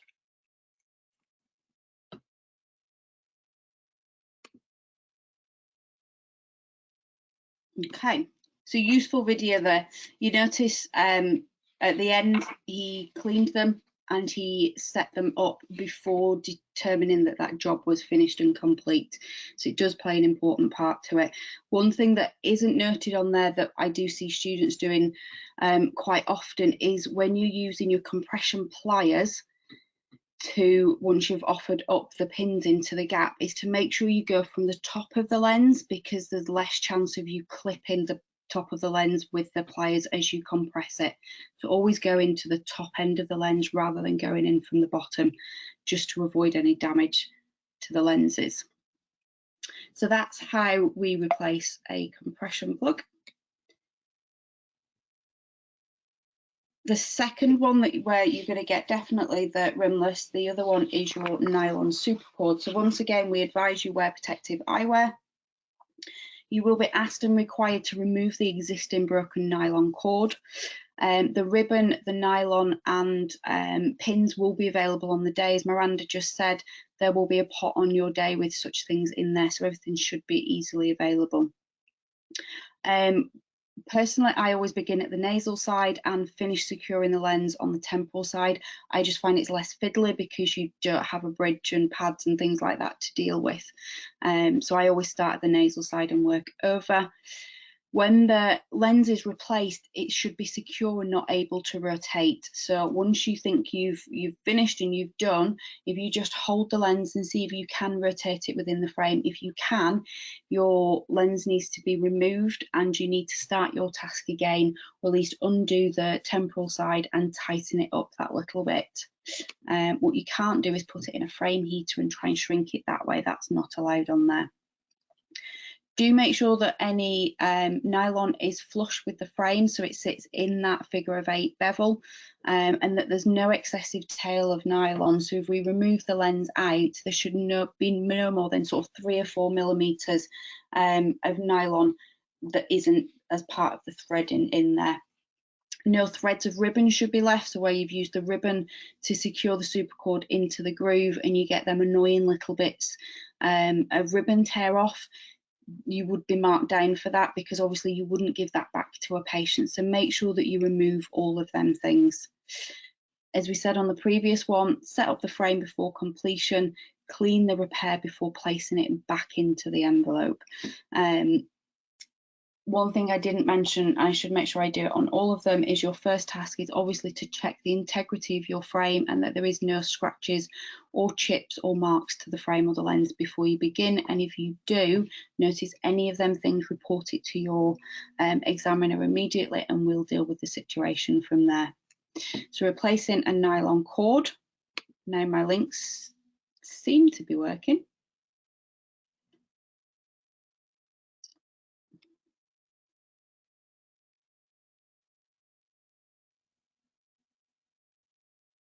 Then let's watch how this one's done.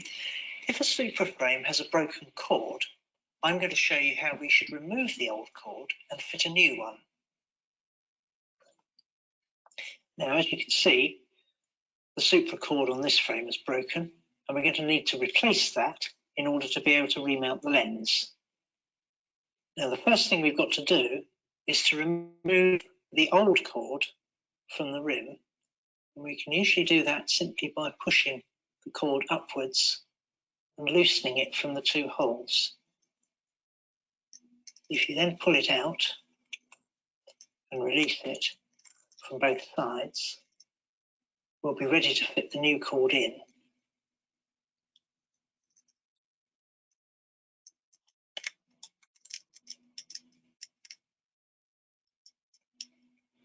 Now, to make the cord easier to fit through the frame, I'm going to start by cutting it off at an angle. That then makes it easier to fit through the frame. I'm going to fit the cord through the lower hole on the nasal side first. and then feed it back through the upper one, like that. Pull that tight, and it's threaded through. If we then cut off any excess and pull the cord down to feed it into the channel in the bottom of the rim, then we've got that mount ready. I've threaded it in the same way through the temporal rim. It's now loosely threaded, and I'm going to offer up the lens to see whether the cord is the right length. What we would hope for is to find that the cord is just a little too short to be an exact fit, so that it produces some tension when we try and fit it in. So like that should be ideal. Once we're happy that we've got the cord to the right length, if you bend that to one side, it'll keep it in place and allow you to pull the other half through. Before we cut the cord, it's always best to check the fit, so that if it's not quite right, we've got a chance to go back and readjust. So by mounting the lens in the top rim, we can now take a ribbon, put it round the cord, and starting on the temporal side, feed the cord round the groove in the lens. When you pull the cord out, you always pull it in line with the lens, not to the side, because that will pull the cord back off again. So pulling that back out, we've got a reasonably secure fit there. So we know that's okay. Right, happy with the fit, I'm now going to unmount the lens from the Supra and cut the cord down.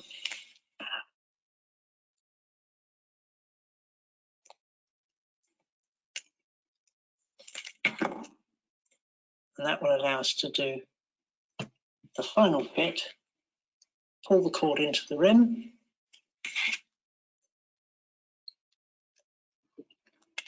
refit the lens,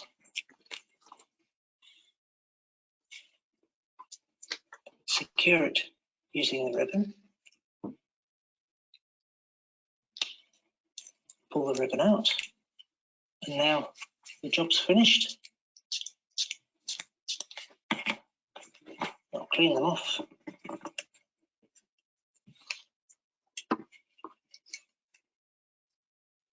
And the job's good.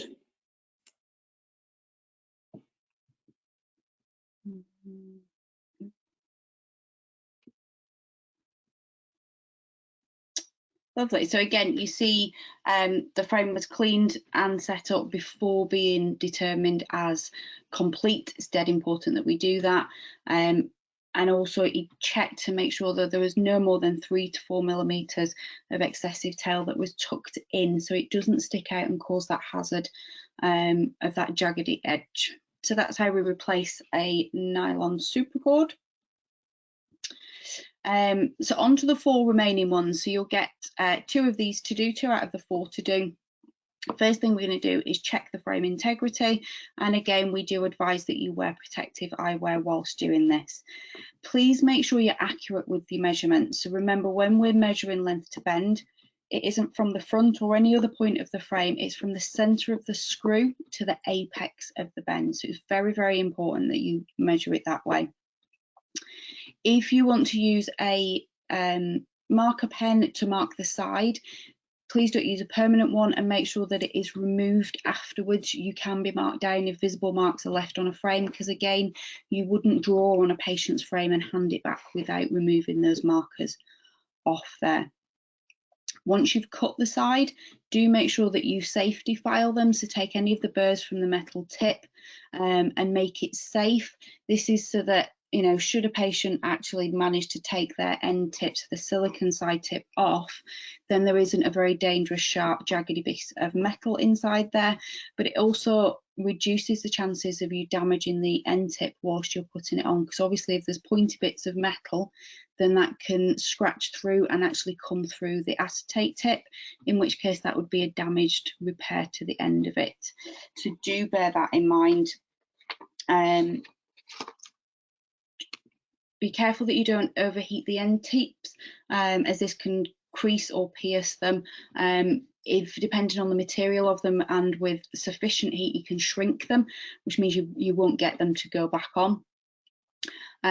Last two pieces on there as always is to set up the frame before completion, but with the shortening a metal side, as you would do in practice, you want a nice gentle bend, so we don't want any 90-degree drops, and we want a sufficient inward angle of drop. So exactly as you would with a patient, you don't want the angle of drop sticking outwards. It needs to go inwards behind the ear so that it would fit. Clean up your repair and pop it back into the envelope ready for marking.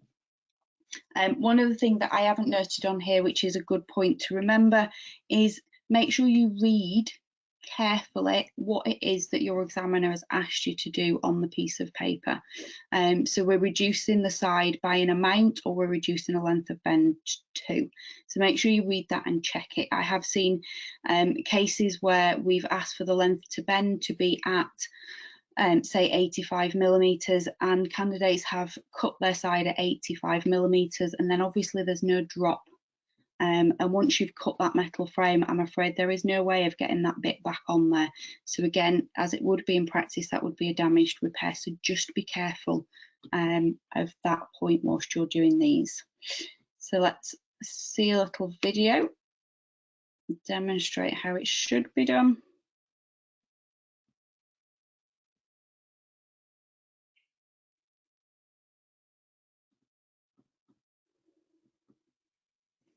In practice, if a side is found to be too long, it will not provide an acceptable fitting for the patient. In this situation, it will be necessary to shorten the side in order to provide an ideal 35mm length of drop.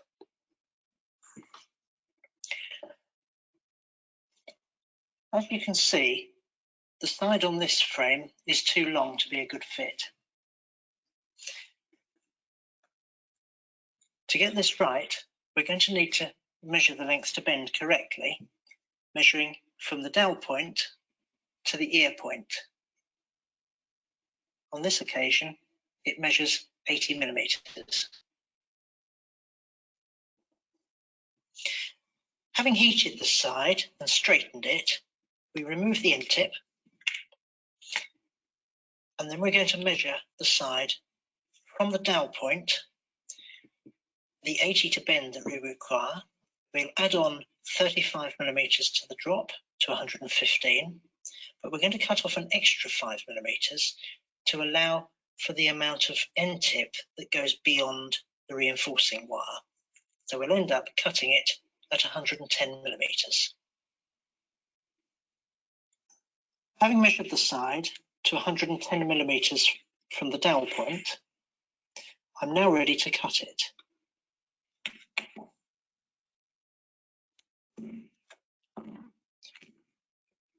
I must finish that off by filing off any burrs that have appeared on the end. So now it's ready to refit the end tip. So I'll place that on there, and then using heat, I'll now push it fully home and rebend it to 80 to bend.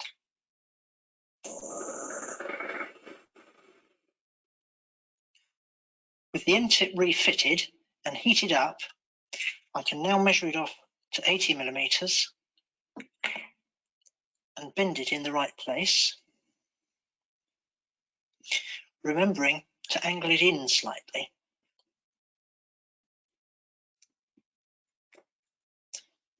Having shortened the side and refitted the frame on the patient, we can now see that we have a good fit.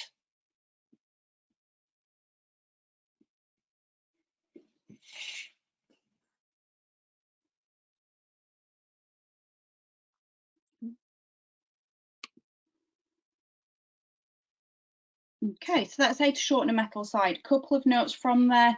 We did mention that the drop on average should be around 35mm for an adult, so that is what we're looking for when we are marking it. There is no patient involvement in this section, so I know in the video it showed how to measure the length to bend on the patient and then check the fit afterwards. We will give you the measurements that you need, so you won't be fitting the frame afterwards. And remember, the length to bend measurement is from the dowel point to the ear point, so just where the apex of that bend is. So please don't try and measure it from the front of the frame, or else your measurements will be slightly off from there. So that covers over how to shorten a metal side. Our next one is probably one of the ones that we don't do as much in practice. So again, more important that you spend a bit of time with your lab and old specs practicing this one. But we're going to reform a metal rim. So first of all, we're going to check the integrity, make sure that there's no damage to the frame that we're looking to adjust. And we're going to advise you wear protective eyewear. When you're using the rim forming pliers, don't use excessive force. It doesn't take much in way of compression amount to get the sort of rim curve that you're looking for. So if you use lots of small, very gentle compressions and check frequently. So recurve the rim, gentle compressions over the top, and then check your lens. If you use excessive pressure, it can buckle or roll the rim, and if you do that, then that would be a damaged repair. It is nigh impossible to come back from that part. So lots of little small gentle compressions rather than a load of excessive force, and take a little bit of time over it. Once you've got the rim into the curve that you need it for to match the lens that you've been given, so a high plus lens, make sure that that rim follows the curve of the lens and that it is seated on the lens bevel. So you shouldn't be able to see any gaps visible between the rim and the lens bevel. It should sit there perfectly and not be able to, if you've not done it right, you can see particularly across the top that the rim of the frame doesn't fully conform to the curve of the lens, and you'd actually be able to just push the lens out. That wouldn't be acceptable. So if that's the case and you're not quite where you should be, remove your lens and again start with your gentle compressions and work your way along from there. As with everything, once you're happy that your rim is set and your lens is fully seated, set up the frame before completion. Because we use lots of compression with this task, it does seem to unalign the frames quite easily. So this is definitely one to triple check how the frame is set up. Give it a clean and pop it back into your envelope. So let's see how that's done in reality.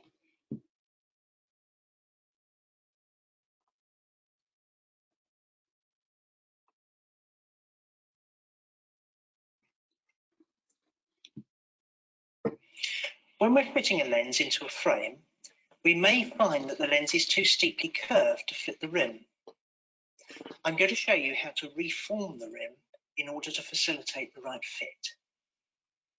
You can see that this fairly plus-powered lens here is too steeply curved to suit the much flatter profile of this frame here. So we can adjust this using rim forming pliers. We need to do this with the rim closure screwed together so that it doesn't distort the rim. And we'll do that by putting the pliers onto the rim and just gently squeezing and moving along as we do it. And if you go back and forth, just making a small adjustment at a time, it will gradually form a smooth curve along the rim. We need to then do the same thing to the bottom rim.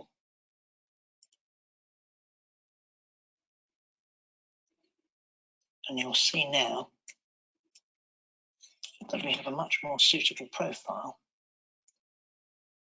for that lens.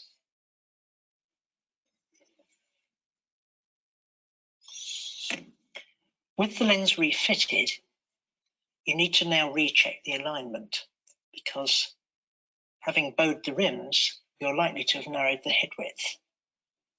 So it's going to be necessary to readjust the lugs using a half-covered plier to take it back out to an appropriate head width. Once you've done that and checked that the frame's set up correctly, all it needs is a quick clean off. And once again, the job's done. With the lenses fitted.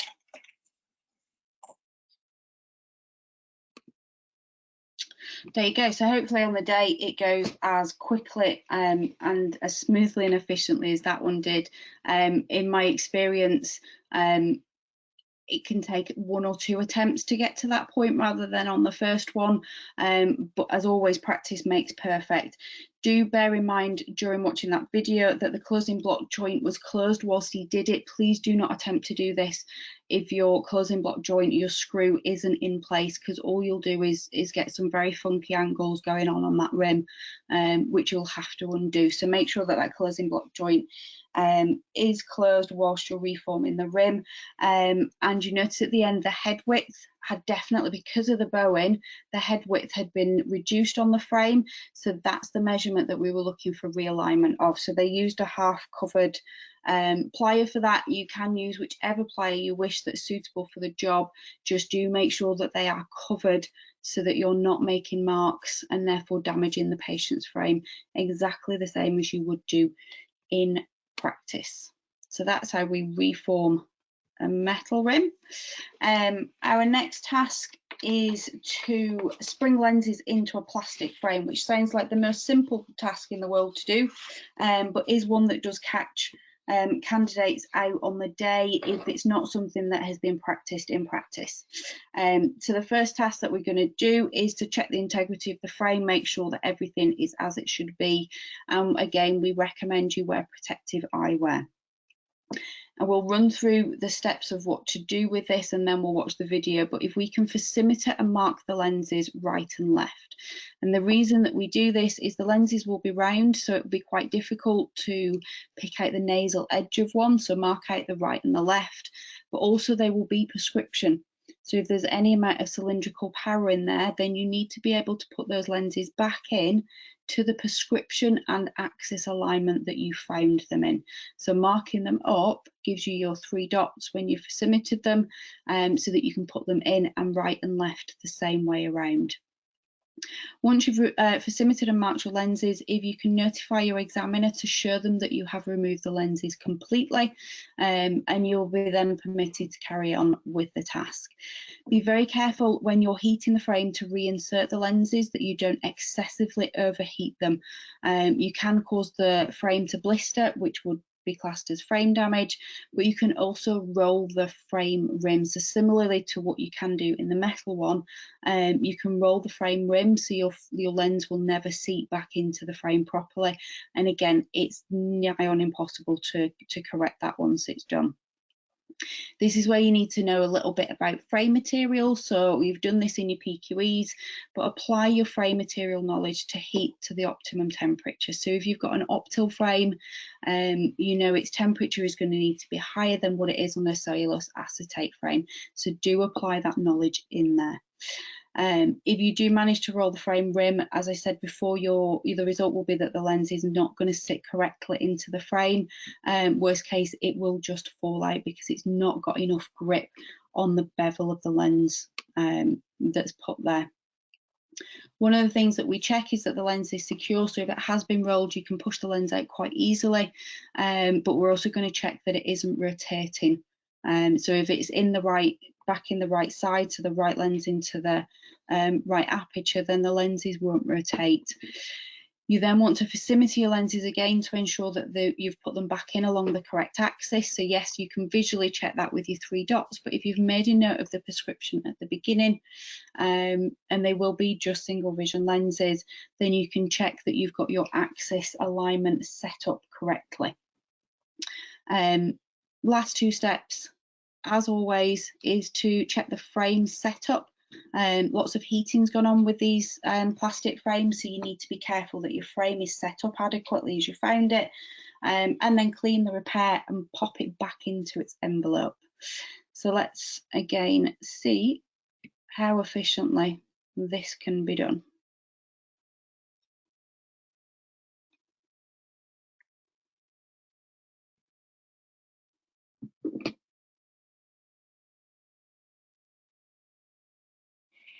Occasionally, it's necessary to remove lenses in order to bring about adjustments to frames. This video will show the preferred method. I'm marking the lenses right and left, and I'm going to mark the nasal side of the lens to avoid confusion once the lenses are removed. Before I remove the lenses, I'm going to versimeter them and record the prescription. I'll then mark up the horizontal centres so that when the lenses are replaced, we can put them in accurately. I'll keep a note of the prescription on the record card.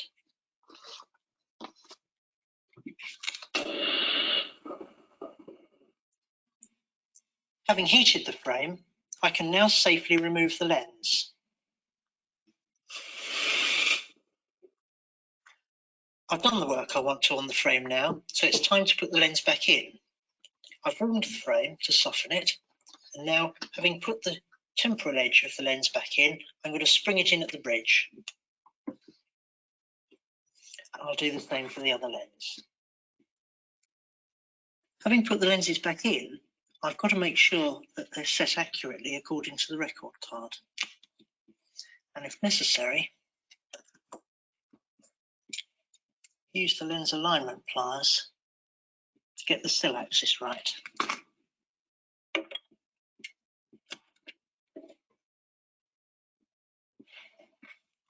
Before the job's finished, we've just got to clean off the lenses.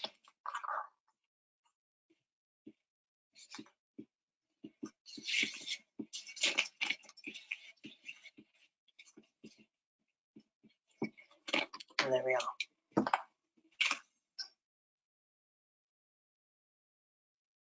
So springing in lenses into a plastic frame is as easy as that. Obviously in the video they noted the prescription down on the patient's record card. You will, as in every section of your exam, be provided with scrap paper on your desk for writing the prescription down, and then you can check it at the end. So that is springing in lenses. Next up, we've got increasing angle of let back, which again in practice seems to be very little used, which depends on where you work. It's quite surprising to me. It's a really simple one to do, but quite easy to mess up if you don't follow the steps. So we're going to check the integrity of the frame as we have done on all others, and recommend that we wear protective eyewear. There will be cloths on the table. Again, you are free to take your own with you, but do protect the frame front with the cloth to reduce any chances of damaging the frame or the lens. So you're going to take what is a relatively delicate plastic frame with plastic lenses most likely, and we're basically going to go and attack it with a large metal file. It does state that you can brace the frame if possible on a vise. Personally, I never have done. I find it much easier and more efficient and easier to control the frame and the file if I have a good grip on both appliances at the same time. The file should be applied to the side at the point it would meet the back of the frame front. Please do not file the frame front itself. So even though it's on the back and wouldn't be visible, that would still be classed as damage to the frame. So it's really important that the only bit of the frame that you file is the very end of the side and just at the point where it meets the back of the frame front when it was closed. While you're carrying out this task, if you make sure that you keep the file as flat as possible to give you a nice straight flush edge. So when you open the side up, you should still have that nice angled side to it.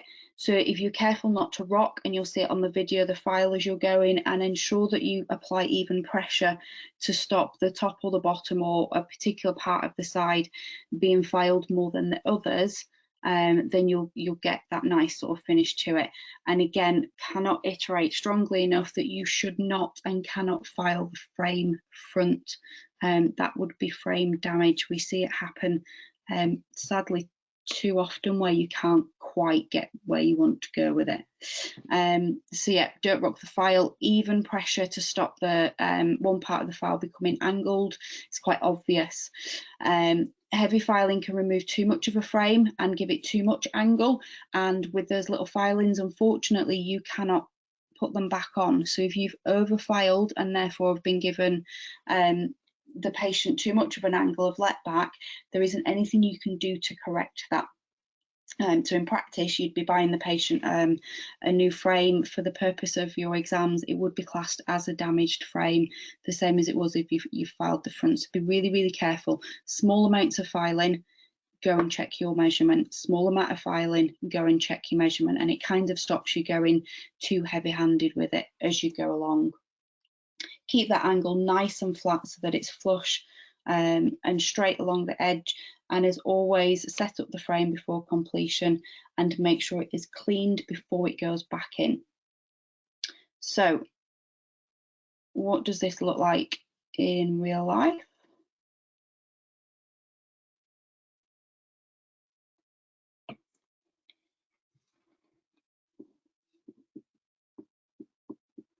An essential part of achieving a good fit is to ensure that the head width is correct.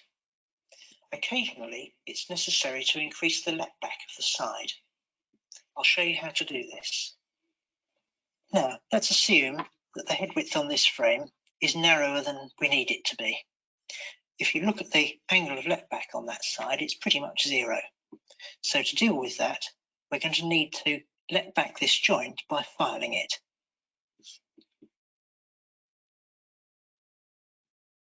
So I'm going to start by covering the front of the frame with a cloth to protect it. Then if we fold the side and put it into a filing block and hold it securely by pushing against the block. If we take a file, we want to angle it this way so as to make sure we get the correct angle on the joint. And when we file, we've got to keep the file parallel so as not to cause any deflection from a straight edge. And then simply file away to get a smooth angle.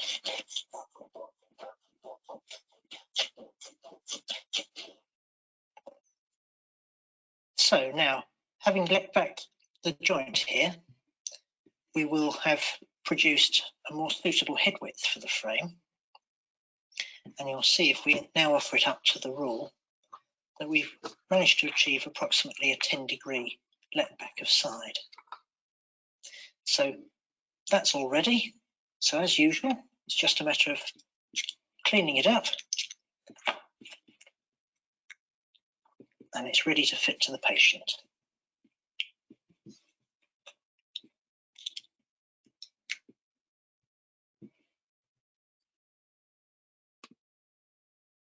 As easy as that. So as you see in the video, they use that Bifs, which again I've never used but was always taught, and it's a really handy hint of when you've got your spectacle frame.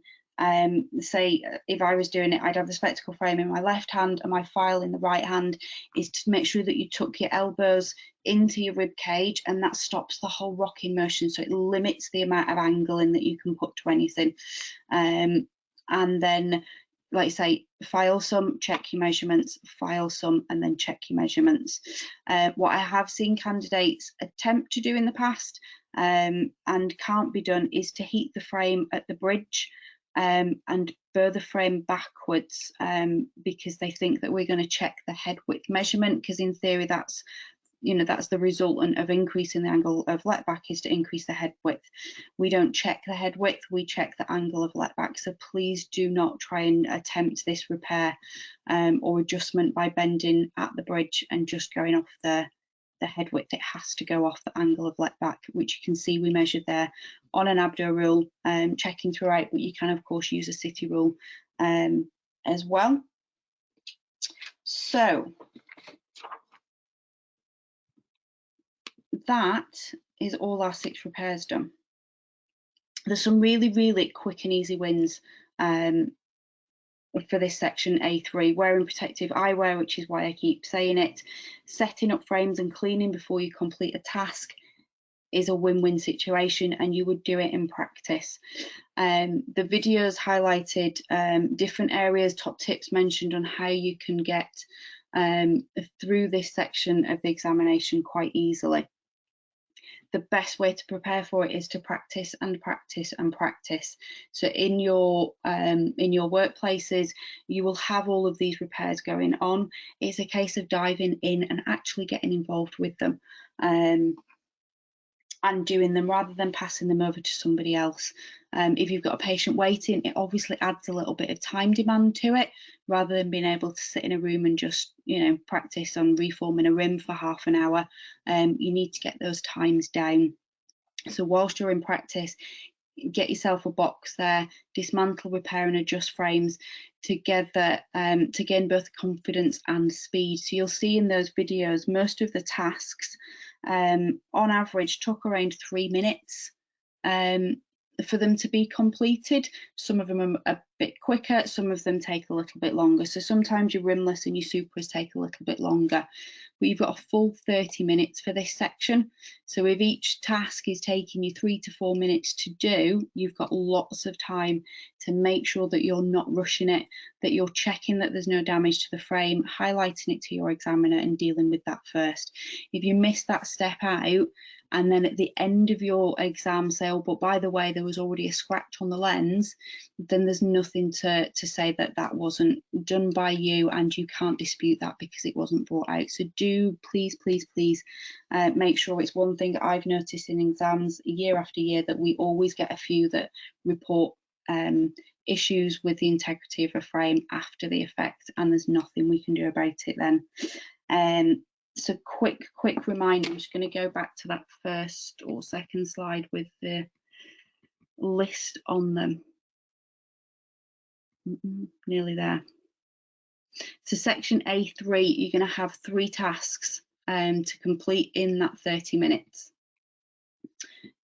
There's 2 mandatory repairs, and you will get one of them. So you are going to guaranteed to be given either a compression plug to a rimless mount or to replace a nylon cord on a Supra. So you are guaranteed to get one of those 2 tasks to do.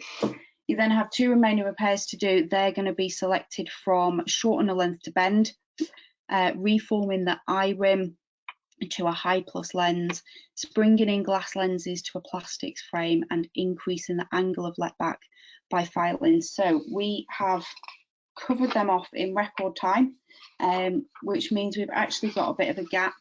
If anybody does have any questions, Miranda. Sorry, I was typing. That's all right. You're good at this multitasking. Well, I try. I was trying to hold off answering just so we had a couple at the end. How do we go back and watch the lecture after again today? So as I said earlier, the recordings will be available on the website probably next week. We've got the PQE one from yesterday and then today and tomorrow. So by the time we get that all up and running for you, hopefully it'll be from next week. But we will let you know. We'll also let the institutes know when that's released. Will there be files with varying levels of abrasiveness, i.e. a buffer? No, there won't be a buffer, I'm afraid. It's just a flat or a curved file available for you. Will safety eyewear be provided, or do we bring our own? We do have safety eye shields, which will go over the top of your spectacles if you wear. So it's past, and it would be helpful to try and stick to the timetable as we have. So I'm going to say that we'll kick off. So thank you, everybody. I really hope that you found the first session this morning really useful. We have 2 lovely ladies doing the next sessions. Well, 3 actually, sorry. So we have Jerry Dynan, who, as I've said, is an abdo examiner, working in practice with her daughter Aoife, who's very kindly given up her time for you today to help her mum demonstrate the measurements for you for section B1. And then after that, we have Di Nash, who will be doing sections B2 and B3 for you. As before, I will be in the background manning the questions. So if you have any questions as we go along, I can either interrupt the speaker if you need me to, and they can re-show you something, or I can try and answer that myself. But otherwise, apologise. I will leave you in the capable hands of Jerry to begin with. Thank you. Thank you, Miranda. So welcome everyone. We had great presentations this morning from Les and Cheryl, both for section A. So myself and my colleague Di, we're going to take you through section B of your final qualifying exam. Okay, so as Miranda said, my name's Jerry Dinan. I've been in optics over 20 years and I've been an Abdo practical examiner for over 10 years. This is my daughter Aoife. So she's a very experienced patient. She's also been a patient at the NRC for the Abdo examination. So she's going to be my patient for today. So I'm going to take you through section B1, which is your single vision dispense, and we're dispensing a handmade frame. So this is, there's a lot of measurements required for this session. So we'll have a PowerPoint presentation and then I'll flip back in between each measurement. And I'm going to try my best to demonstrate to you how to take those measurements so that you're familiar with it. Okay, so let's have a look at the first slide. Okay, so the objective of this section B1 is to measure and record details for a handmade regular bridge frame with single vision lenses. So remember that this will not be a bifocal or a progressive dispense. My colleague Di, she will take you through those. So for this section B1, it will only be a single vision dispense. Okay, so the equipment provided in the exam, as Miranda said in her introduction this morning, during section B, the patient will move, but you as the student will stay at the one desk. So that obviously minimizes sort of cross-contamination with COVID. So you'll have everything that you need on your desk, okay? So you'll have a pupillometer. Now you're not obliged to use that. That's only if you're happy using that in practice. If you don't use a pupillometer or you don't want to, that's absolutely fine.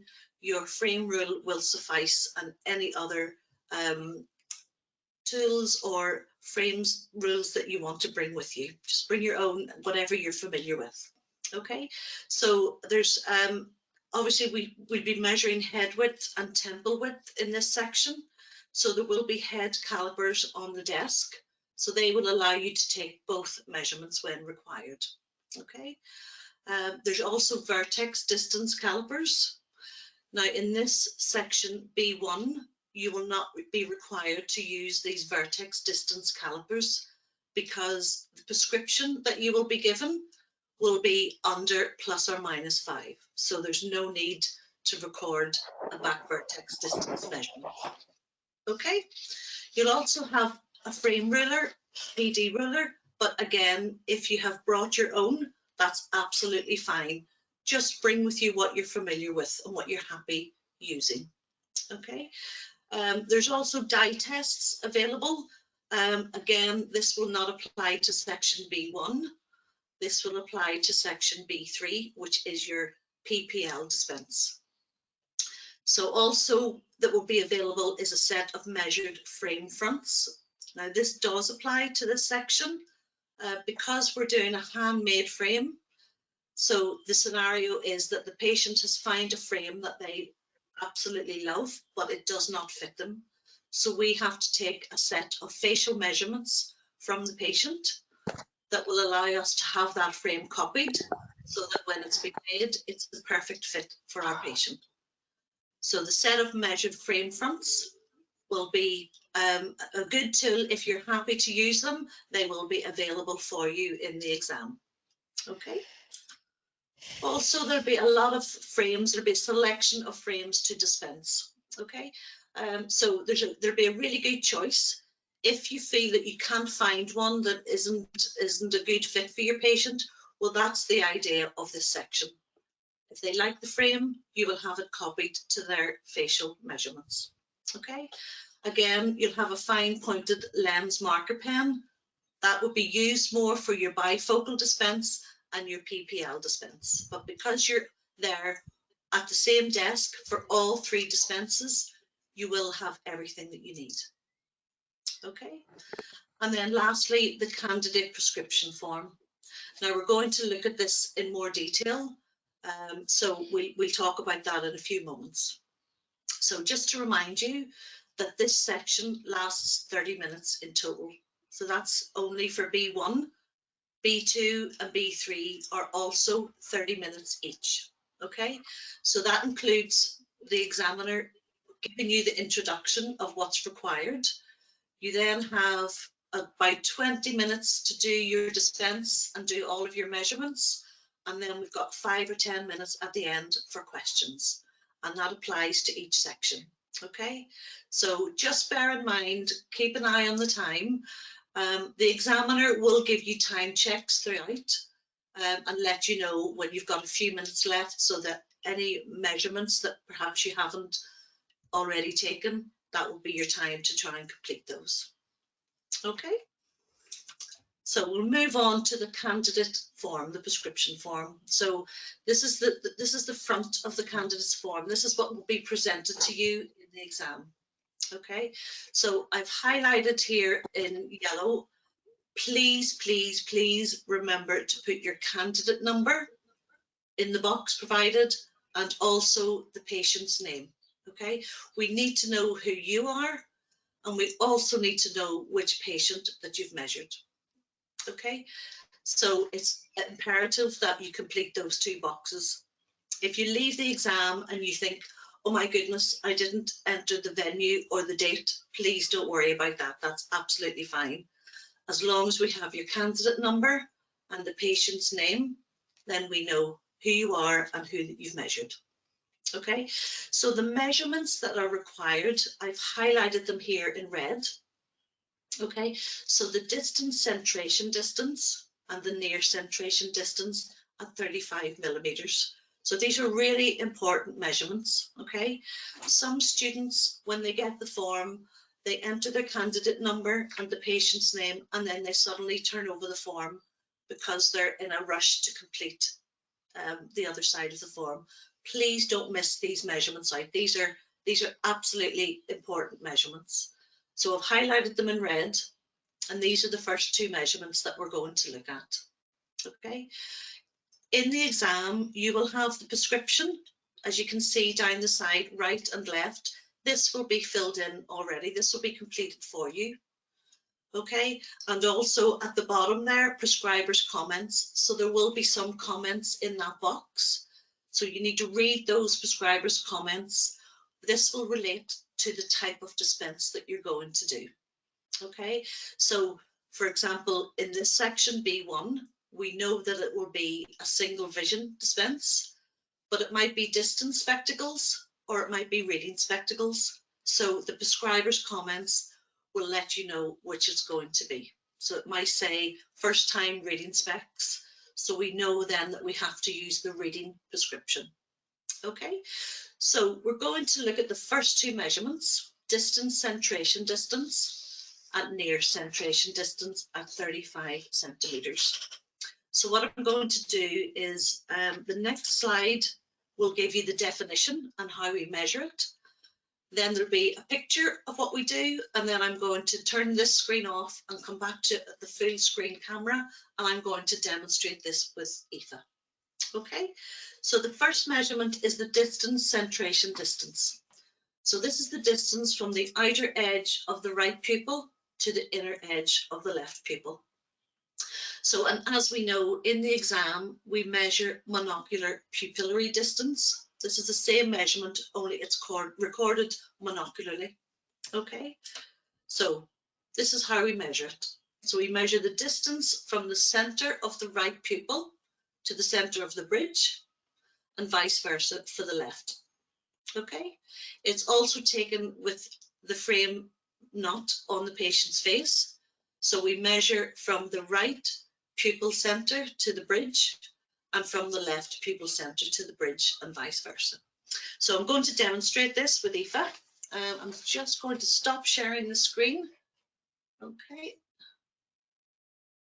And that should be us on camera. Okay, so obviously this would be much better in person. So I'm going to try and I'll just talk you through how you take this measurement. Okay, so Aoife, I need you to face me. All right, if we can. Okay, so the first thing we need to do is check that we're at eye level with the patient.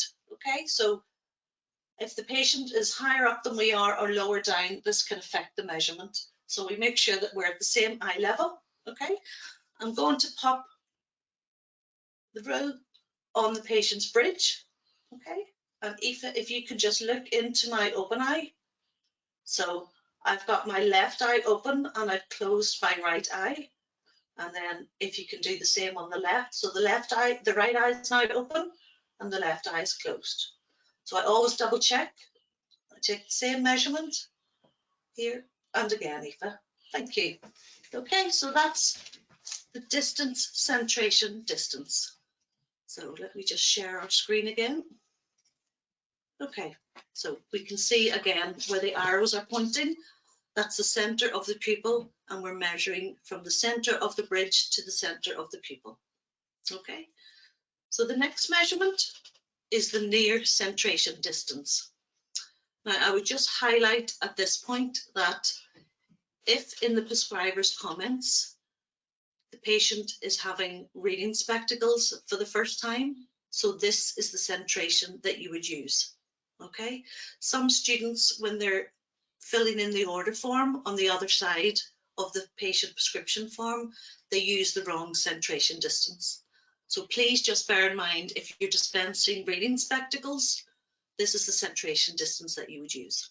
Okay, so this is measured with the frame on, and it's measured from the center of the right pupil again to the center of the bridge, whilst the patient is fixating on an object at a required viewing distance. All right, so obviously the right and left measurements again are required on the form. Okay, so I'll just show you just an example of that.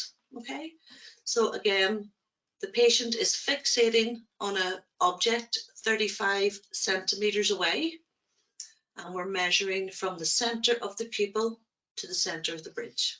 And again, it's monocularly, and right and left measurements are required.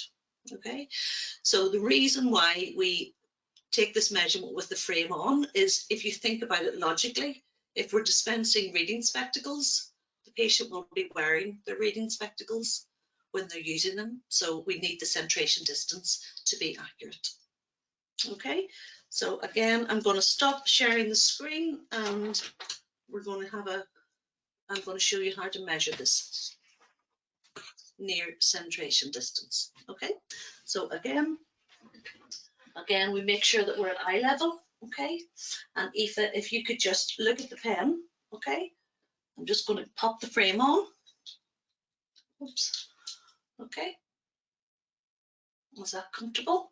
Yeah. Okay, so you just keep looking at the pen for me, Aoife, and then I can measure. I close one eye, I can measure the right centration distance and the left near centration distance. And again, just check that again. Right and the left. Okay, so that's the first two measurements that we have on the front of the form. So I'll just go back and show you. So that's the first two measurements, the distance, centration distance, and the near centration distance at 35 centimeters. Okay, so once you've taken those measurements, you turn the form over and be other information. Then this is the other side of this. This is the order form that you would send to the lab. So as you can see, in the top box on the right is the right prescription and the left prescription. Okay, so you need to make sure that you accurately transfer the prescription from the front of the form to the other side of the form. And again, if you're dispensing reading spectacles, transfer the reading prescription. So it isn't enough to write the distance prescription with the ad. You need to transfer it as a reading prescription. Okay, so this form should be filled in such a way that if it's sent to the lab, spectacles can be made without the lab having to contact you with any information that's missing. Okay, So if we look down the form, then in the next section, it says lenses. And again, I've highlighted in red all of the information that you need to supply for this section. Okay, so disregard segment shape and diameter, height top position, segment inset, fitting point position, and PPL minimum height. All those little boxes along the bottom. Disregard those for section B1. They don't apply. They will apply for section B2 and B3, which, as I said, my colleague Di is going to talk you through all of those. Okay, so going back to the lenses, the type, form and material. So what we're looking for in the exam is a manufacturer's type of lens. So we know that this will be a single vision dispense. So it's not sufficient to just fill in the box single vision CR39. That's not sufficient. So we're looking for example, if you were dispensing a Hoya lens, you would have perhaps Hoya, the form would be New Lux, which is an aspheric lens, an aspheric design, and then the material 1.6 EAS. So we're looking for all of the information that relates to that lens, the type, which would be the manufacturer, the form, which is whether it's a spheric or an aspheric lens, and the material, the index. Okay, so that needs to be completed with as much information as possible. Okay, so special instructions. So, you know, for single vision, that would be something like we want it surfaced so that obviously it's made more cosmetically than if it wasn't surfaced. So we want it to be as thin as possible. Okay, tint and coating. Again, that will relate to the manufacturer. So if you're using a Hoya lens, you would have to then specify one of Hoya's coatings. So you could put in there HVLL, for example, high vision long life, or high HVA, high vision aqua. So any of the coatings that relate to that manufacturer. If you're using, for example, an Essilor lens, then you could have a Prevencia coating. So it's important that you have the correct coating that comes from the same manufacturer. Okay, so the monocular centration, just beside the special instructions box. So that relates to the measurements that you've taken on the other side of the form. Okay, and again, if these are going to be reading spectacles, you will use the near centration distance for your monocular centration. So a lot of students, if they're dispensing them as reading spectacles, they use the measurements. So make sure if they're distance spectacles, then use the distance centration distance. If they're reading spectacles, then use the near centration distance. So you've taken both measurements, so you know which one then that you have to use. Okay, so decentration. So once the frame has been selected, then you calculate your decentration. Now this will be checked. So the examiner, when these are being marked, they will check the decentration to make sure that your calculations are correct. Okay, and also with your minimum size on cut. So you need to know your little formula for those. Okay, and they have to be accurate. Okay, so I'll show you here.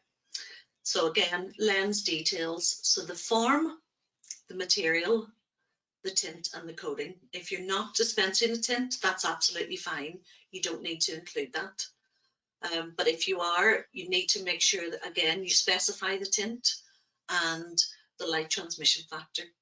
Okay, so for the MSU, the little formula is the longest diameter of the frame plus 2 times decentration plus 2 for wastage. So you cannot calculate the MSU, the minimum size uncut, until you've calculated the decentration. So you need to calculate that first. Okay, so again, decentration is half the box center distance minus each mono CD. So we've already measured the mono CDs, which was our first 2 measurements that we've done. So the decentration is half the box center distance. So that relates to the frame that you've chosen. Okay. So, and again, Orvis readers, each near CD. All right. So once we've completed the top half of the form, this is the bottom half. And again, I've highlighted in red all of the measurements and the boxes that need completed. So the name, type and color, this is, as you can see down the side, that it says frames. So this all relates to the frame itself that's been chosen to be copied. Okay, so the frame, type and color. So that information is all on the frame. So just copy the name of the frame, the model number, the type of frame and the color. So the color code should be on there as well. The box lens size should also be there. You will be given the horizontal measurement on the frame, and then you're given the DBL. So you can work out what the box center distance is. So you just add them together. The only other extra measurement that you will need in the box lens size is, in the exam, we require horizontal and also vertical. So you will have to measure the vertical box lens size. Okay, so as we know, the box lens size is, if we draw a box around the lens, that would be the measurement that we would take. Okay, so we've been given the horizontal, which is on the frame, on the side of the frame usually, and we need the vertical, which we can measure ourselves. And make sure when you're measuring the vertical, you allow for the bevel of the lens also. Okay, so once we have the box lens size, box center distance, that's when you can work out what your decentration is. Because the box center distance, we need half of that minus each mono CD. And again, I can only emphasize, if it's a distance pair of specs, you'll use the distance monocentration. If it's a reading pair of specs, you'll use the near centration distance. Okay, so because we're dispensing a regular bridge frame, you can see at the bottom the measurements all highlighted in red. So you can disregard fixed pad bridge and frame with pads on arms. So again, bridge width, distance between pad centers and vertex distance don't apply to this dispense. So disregard those boxes, and the ones that I've highlighted in red are the ones that we need for this section B1. Okay, so there's a number of measurements that we need to take. So I'm going to go through them one step at a time. If anyone needs them repeated, or if we've time at the end, I can go through them all again. That's absolutely not a problem. Okay, so we'll have a look at the first one. So this is crest height. So this is the distance in the assumed spectacle plane between the lower limbus and the nasal crest. Okay, so this is an important measurement because this determines how high or low the frame sits on the face. Okay, so the higher the crest height, the lower the frame sits, and the lower the crest height, the higher the frame sits. So I'll show you some examples, but I'll show you first of all how we take the measurement. So I'm going to stop sharing the screen and we'll come back to the main screen again. Okay, so I hope you can all see this. I will explain what I'm doing as we go along. So with the crest height, okay, I'm going to try and do it this way perhaps, but you will be face on with your patient. So if I can just do it first of all like this, and then I can turn Eve around to the camera so that you can see. Okay, so when you're measuring crest height, Eve, if you can just look at the bridge of my nose, okay? So with the facial rule, you just bring it down until it stops naturally on the crest of the bridge. That might be better if I do it this way. If you just turn around a little bit, yeah. So just bring it down until it naturally stops on the crest of the bridge, okay? And what we're looking for, if I can turn you around, is we're measuring from the top here down to the lower lid. I don't know if you can see that. This is difficult because it's, okay, you just raise your, yeah, that's slightly better perhaps. Okay, so we're measuring down to the lower lid, okay? And we're That's doing clear, right. Jerry. That Yeah, is is clear. that okay? Yeah, Okay. thank you. We're measuring right and we're measuring left. Okay, so let's have a look if I can get you to just, yeah, you just look straight ahead. So again, we're measuring to the lower lid. So we're measuring right, just bring the ruler down until you stop. Remember also to put a slight tilt on the ruler because we're mimicking the 10-degree tilt on the frame.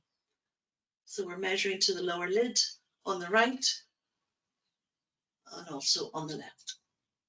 Okay, so that's crest height, and I'll show you how that affects the frame. So this is an extreme version. So if you pop that frame on, Aoife.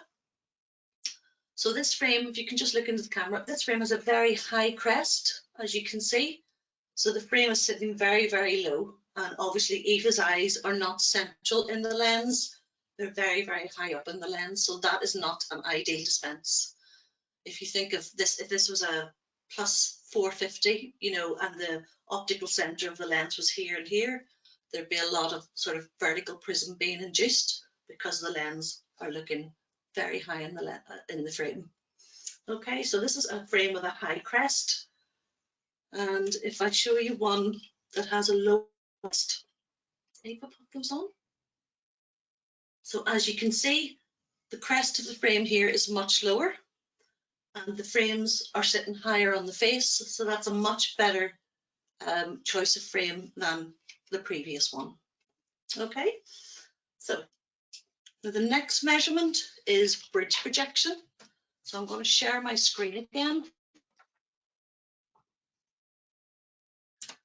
Okay, so the bridge projection is another very important measurement because it determines how far away the frame sits from the face.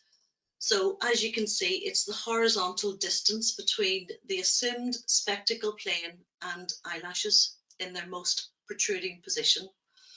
Now, Aoife is not unlike a lot of other young girls who love to wear mascara and has beautiful long protruding eyelashes.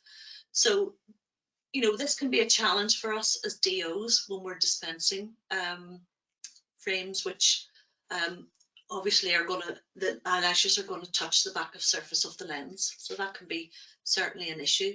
So it's important that we measure the bridge projection.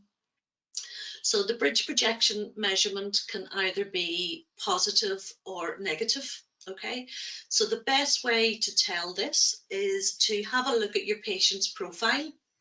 So what I'll do is I'll get Aoife to sit side on, and in the exam, you can ask your patient to turn to the side. Just put your finger out and ask your patient to follow your finger. And what you're looking for are the eyelashes moving up and down following your finger. And if the eyelashes, as they move up and down, are protruding beyond the bridge, then that will be a negative bridge projection. Okay. If the bridge is protruding beyond the eyelashes, then that's a positive bridge projection. So it's very much worthwhile in the exam to do this before you start to take the measurement, because you have an idea then of whether it's going to be positive or negative. Okay, so I'm going to just stop sharing the screen and then demonstrate how we do this measurement. Okay, that work? Okay, so it's important with this measurement also that your little attachment is on the correct way. Okay, some students, we can see them in the exam and they're trying to take the bridge projection measurement and this is not attached properly in the correct way. So obviously, you know, it's frustrating for us. We need to make sure that you have it on the correct way. This is the incorrect way, because if you think about it, we're popping this on the patient's bridge and there's nowhere here for the eyelashes to touch. So you need to remember that we have the widest part here, okay, attached like this. So make sure that it comes the whole way across. That's a nice flat edge. So that's what we're looking for, because either side will give the eyelashes somewhere to actually touch. So just try and remember it looking this way, okay? So obviously, as you know, on this, there's little lines which represent 2 millimeters each, and you can see a little plus and a minus.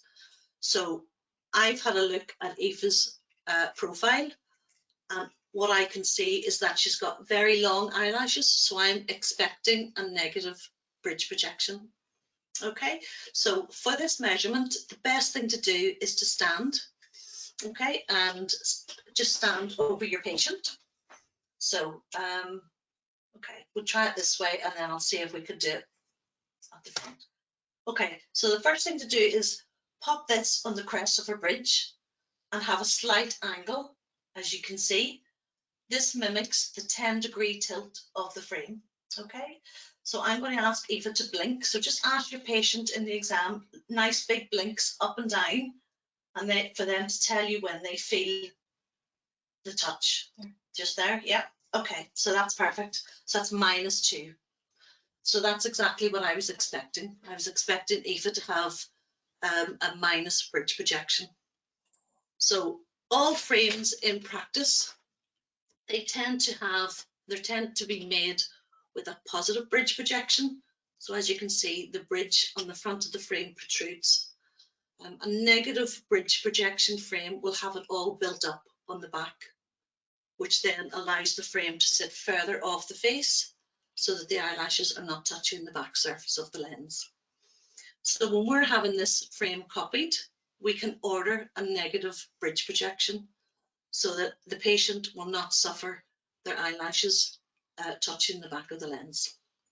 Okay, so let's have a look at the next. I'm going to just share my screen again. Okay, so that's bridge projection. Just remember, as I say in the exam, to make sure that you write that it's positive or negative. Okay, so the distance between rims. So this is the width of the nose in the assumed spectacle plane at 10 millimeters below crest. So again, a lot of students struggle with how their little cursor is attached. Okay, so I'll just show you what to do with this one. And also the next measurement, which is virtually the same, only it's measured at 15 millimeters below crest. Okay, so the distance between rims at 10. So this allows us to order the frame that it'll have a nice fit along the patient's nose, so that it's not too big and the frame doesn't fit well. Okay, so I'll just show you how we take those measurements. Okay. Go. Okay, so again, it's important that we have this attached in the correct way. Otherwise, you'll not be able to take the measurements. Now you can see either side, this is sort of angled here, there, and there. So that gives us a clue that we're measuring along the bridge of the nose on either side. Okay, and then we have the 10 and 15 scale here. Okay, so think about that when you're about to take those measurements. Okay, now the best thing to do is when you know you've got it on the correct way, is you can see the little diagonals here, but this is nice and flush, so this lines up and this makes a nice little square box. Okay, so if I take this off and put it on the other way, you'll see that that's not flat and that doesn't make the nice little box either. So if you can remember to do that, and if it doesn't look right, just take it off, turn it over, and you can see this is nice and straight and you've got a nice little square box, so you know that these are on the correct way. Okay, and then obviously we're using the 10 scale and the 15 scale.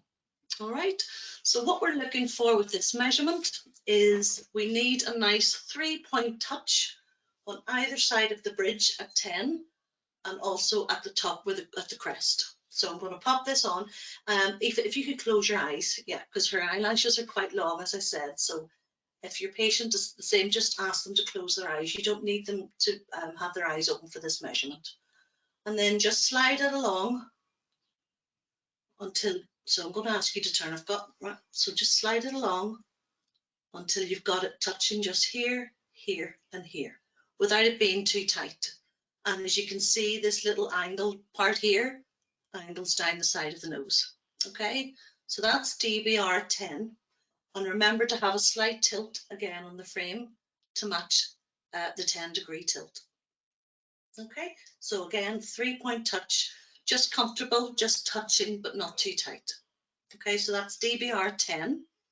And all we simply do is turn the facial rule over, and we just have a touching here again and here, and just slide this in until it's just touching on the other side. Again, with a slight tilt on the rule. So that's DBR at 15. Okay, so what you will expect to find is, so Aoife's DBR at 10 was 17 millimeters, and her DBR at 15 was 21. So what you will expect to find is the DBR at 15 is a bigger measurement than the DBR 10. So if you're filling in the form for the exam and you're having your measurements DBR 10 at 20 and DBR 15 at 16, then logic tells you that that can't be the case. So DBR at 15, we always expect to be 4 to 5 millimeters larger than DBR 10. And if you think about it, if you look at the bridge of the nose, if we look at DBR 10 here, okay, as we move down the nose to DBR 15, it does become wider, so the measurement will be larger. Okay, so just bear that in mind when you're taking your measurements and filling in the form. Just have a think about the bridge here is narrower than the bridge here. So of course, the DBR 10 is going to be a smaller measurement than the DBR 15. Okay, okay, so the next measurement.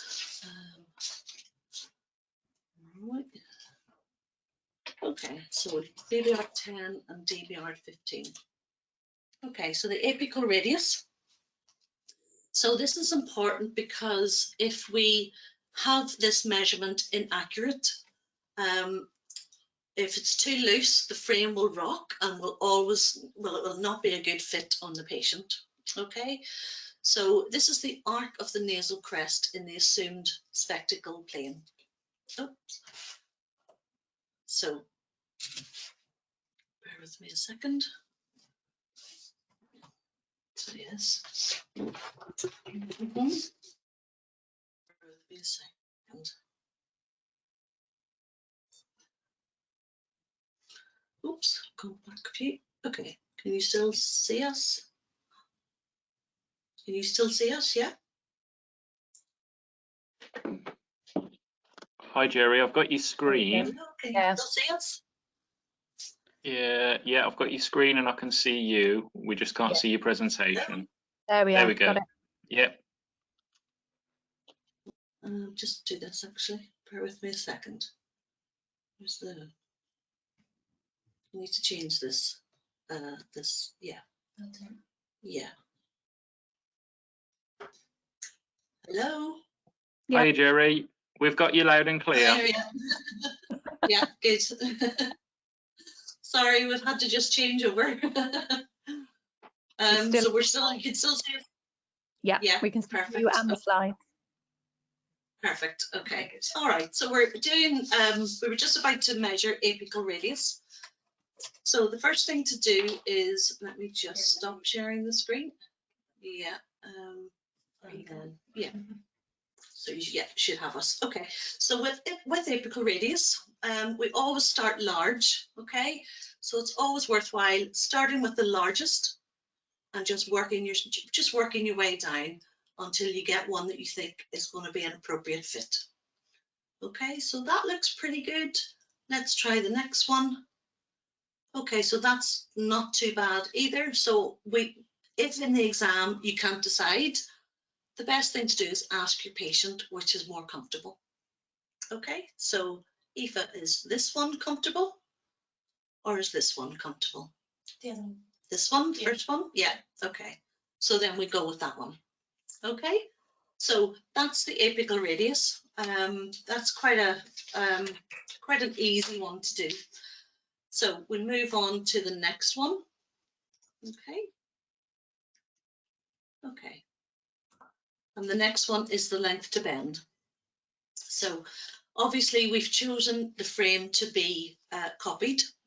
So we need to know the accurate length to bend measurement. So this is taken with the frame on. And as you know, we spoke about, I think Cheryl spoke about it in her presentation with shortening the length to bend. We measure from the dowel point to the top of the ear, okay? And we measure both right and left. It's not unusual when you're measuring length to bend that both values differ. So the right lens could differ from the left. That's not unusual at all.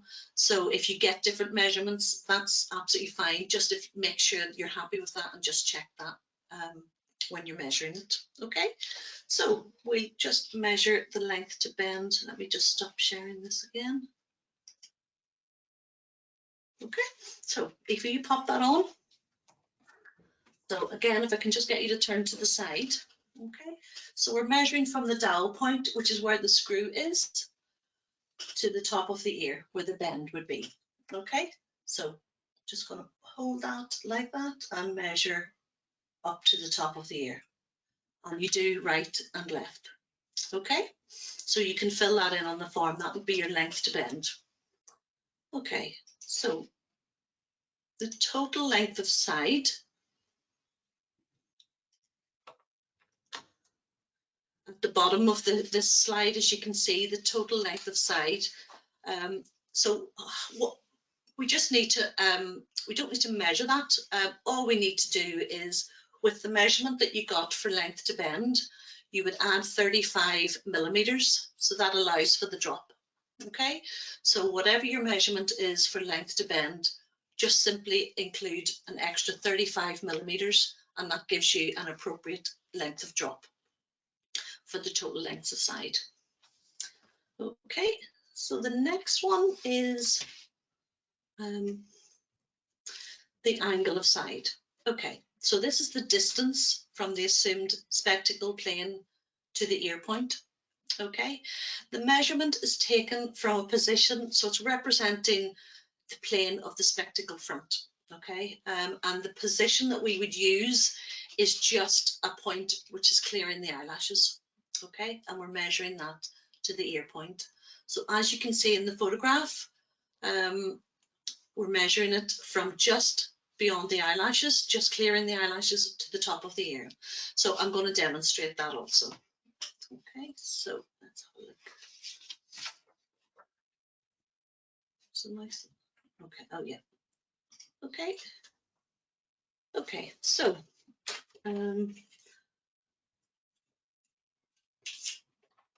okay, so if I can get Eva again to right for me, let me just line it up first of all. So I'm just going to pop this on Eva's ear point as where the spectacles would sit. Okay, and I'm going to close one eye, and I'm going to line up the 0 with just the tip of her eyelashes, and then I just go through the top and the lower eyelashes. Okay, I'm not sure if you can see that very well. The photograph is probably better for that, but this is what we're doing. So as it comes down through the top and the lower eyelashes, and then I just measure the angle just here. Okay, if I can get you to do the other side, it might be slightly easier.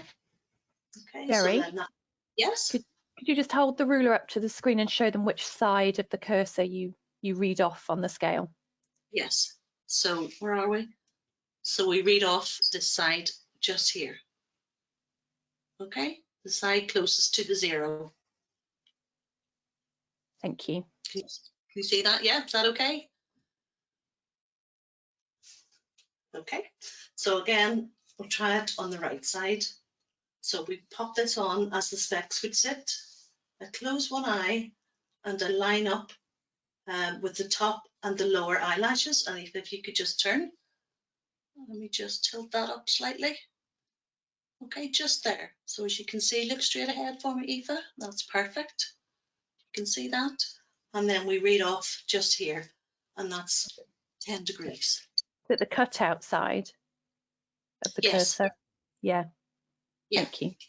Okay. So, okay, so that is the angle of side. Let me just show the screen again. Okay, so the next measurement is the head width.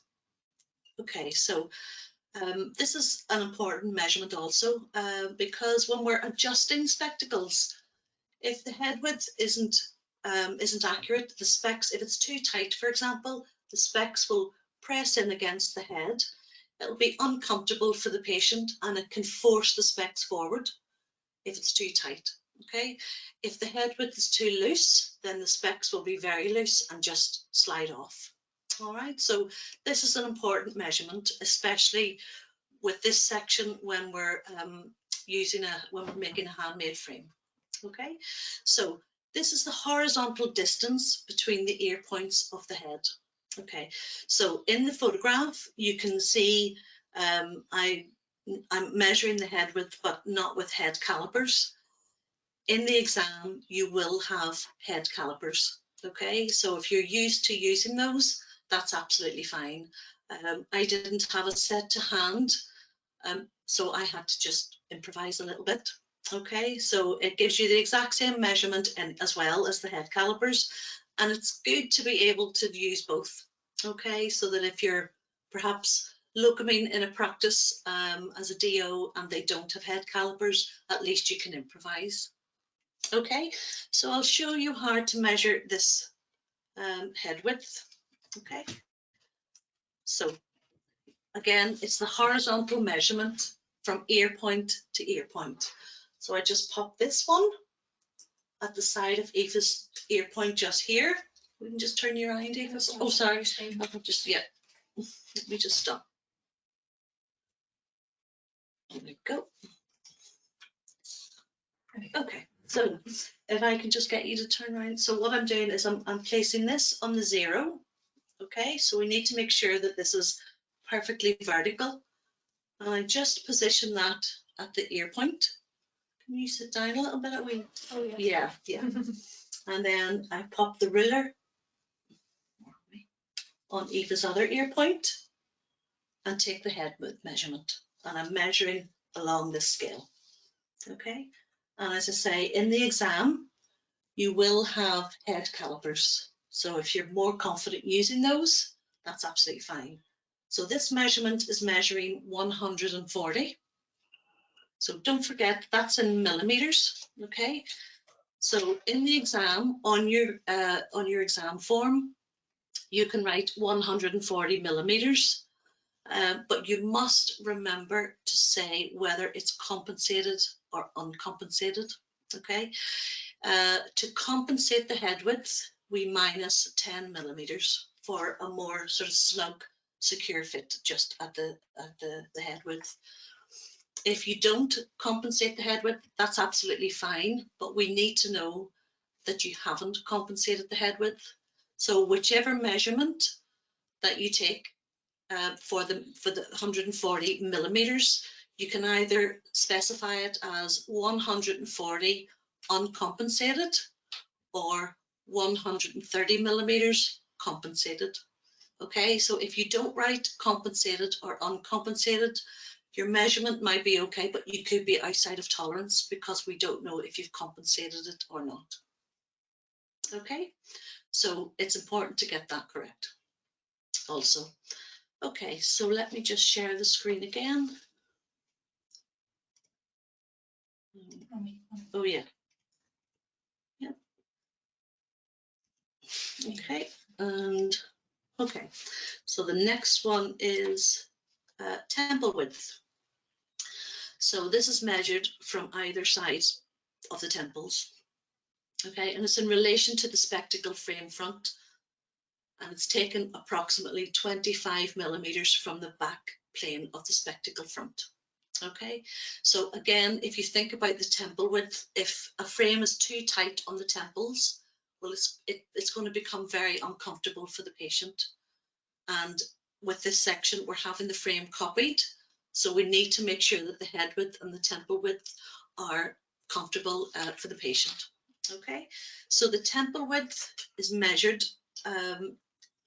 as I say, approximately 25 millimeters from the back plane of the spectacle front. Okay, so as you can see in the diagram or in the photograph, I can just get you again. I'll just stop sharing the screen and just show you how to take that measurement. Okay, so approximately 25 millimeters from the spectacle front would be about sort of here, just at the patient's temples. So we have to imagine the spectacle front, and we're measuring 25 millimeters from the spectacle front. Okay, so again, we line up this at 0. So we have this perfectly straight, okay? And then obviously we can use our ruler. So I'm going to pop this on Aoife's temple, and I'll just bring the ruler in slightly. If you can bend down, Aoife, perhaps we could see that better. Just, does that work? Okay. And you'll always find that the temple width is less than your head width, because obviously the head is broader here than it is at the temples. Okay, so we measured 140 there for Aoife's head width, and that was uncompensated. The temple width was measuring 130. Okay, so we don't compensate that. It's the head width is the only measurement that we compensate. Okay, so you just record the temple width as you measure it. Okay, so let's go back to, okay. So we've covered all the measurements that you need for section B1.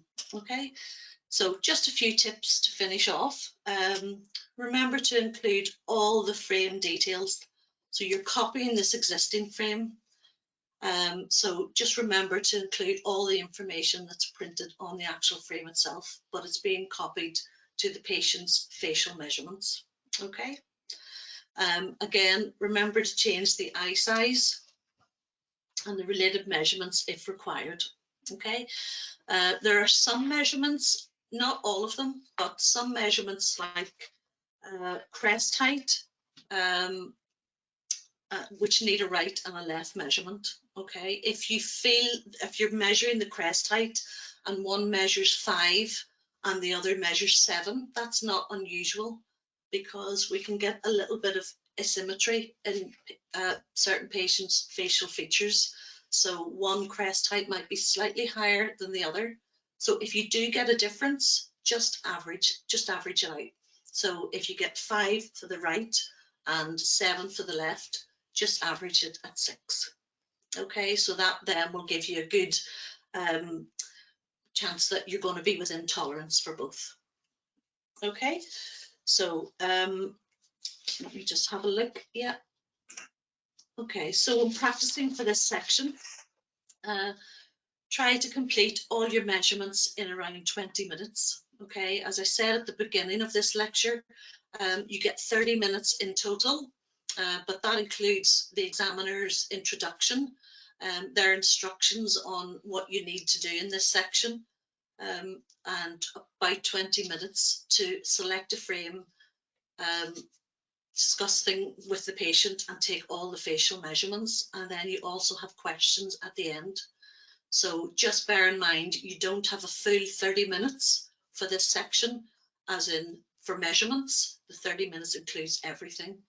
So when you're practicing these measurements, try and practice them within 20 minutes, and that will give you time at the end to recheck your measurements also. Okay.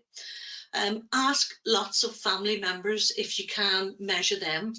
The more facial measurements that you do and the more that you take, you'll find that how different facial features differ from one patient to the other, and you get a better feeling of, you know, how to take these measurements, and using the facial rule will give you much more practice as well. So it's important. I know obviously with COVID, everything's difficult. Certain people were all in certain bubbles, and thankfully, because Aoife's my daughter, we were able to do this today. But it's important that if you can try and measure as many people and friends, family that you can, just get as much practice. As Cheryl said in her last A3, practice, practice, practice. So that applies to any section really. Okay, so on the day as well, chat to your patient. Okay, they're all very experienced patients.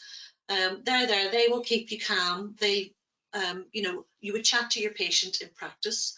So just treat them as you would treat any patient in practice. Okay, so, and they will help you stay calm. Okay, so that's us. We're all done. If there's any other measurements you want me to do with a few minutes left, Miranda, if there's anything else you want me to repeat or to do again. I've answered the questions as we've gone along. If anyone wants to raise any points before we swap over to Di. I will just say, Jerry said if you practice, you can take a full set of measurements quite quickly. Actually, when you've practiced, you can take a full set of those facial measurements in about 3 minutes. So there's nothing more disheartening than running section B and seeing a candidate pick up the ruler and not know one end from the other. So do please just practice and familiarise yourself with the measurements that you're taking with the ruler. It's much more beneficial on the day. 20 minutes is actually a long time when you're used to using the ruler. Yeah. And the other thing I have been asked previously, I've been asked before when I've been doing facial measurement skills, why, when not all practices offer the facility for handmade bespoke frames. And actually, you don't necessarily need to take all of the measurements sometimes, but it's a reassurance for the patient, so it can be used for patient loyalty. And also I did have a patient, as Jerry said, she fell in love with a frame, but for some reason, I can't remember why, her bridge was the same width from her nostrils all the way up to the top. So she had a really, really wide bridge at the top, and she fell in love with this frame that if she'd bought it would have sat there. So I remade the front, ordered the designer sides, and attached those to the front, and she was extremely happy. And actually the cost of the frame overall was the same price as it would have been to buy the designer frame. So there are ways and means of using these skills, and it's something that you're trained in, so don't be afraid to use it. There's one question, just to double check, for near centration distance, is it the same as distance CD where we close one eye each time, i.e. close our right eye when taking the patients? You're welcome to answer that if you want to, Jerry. Yes, I do. Yes, yes. As long as the patient is fixating on a pen or an object at 35 centimetres, that will give us the near centration distance, yeah. Which lab would you send this to make up for a patient? Pennine do it? Is it Pennine and Rob from Spec Care? Yeah, Rob from Spec Care in Exeter. Yeah, he's excellent. Yeah. He does all sorts of frame modifications. He's excellent, yeah. The gentleman that did mine is now retired. I think he used to make them in his garage, but I think Rob from Spec Care down in Exeter is probably one of the main guys. Absolutely, yeah. Lovely, and there's a thank you at the end of that. Thanks, Jerry. Thank you. Good luck, everyone. Good luck with your exams. We're all rooting for you. Lots of thank yous coming in. Thank you, Jerry. That's absolutely fantastic. And thank you, Aoife, for being so patient for everyone. Thank you, Aoife. Thanks, everyone. Okay, if you want to stop screen sharing, yeah, Jerry, and then we'll let Di take over. Are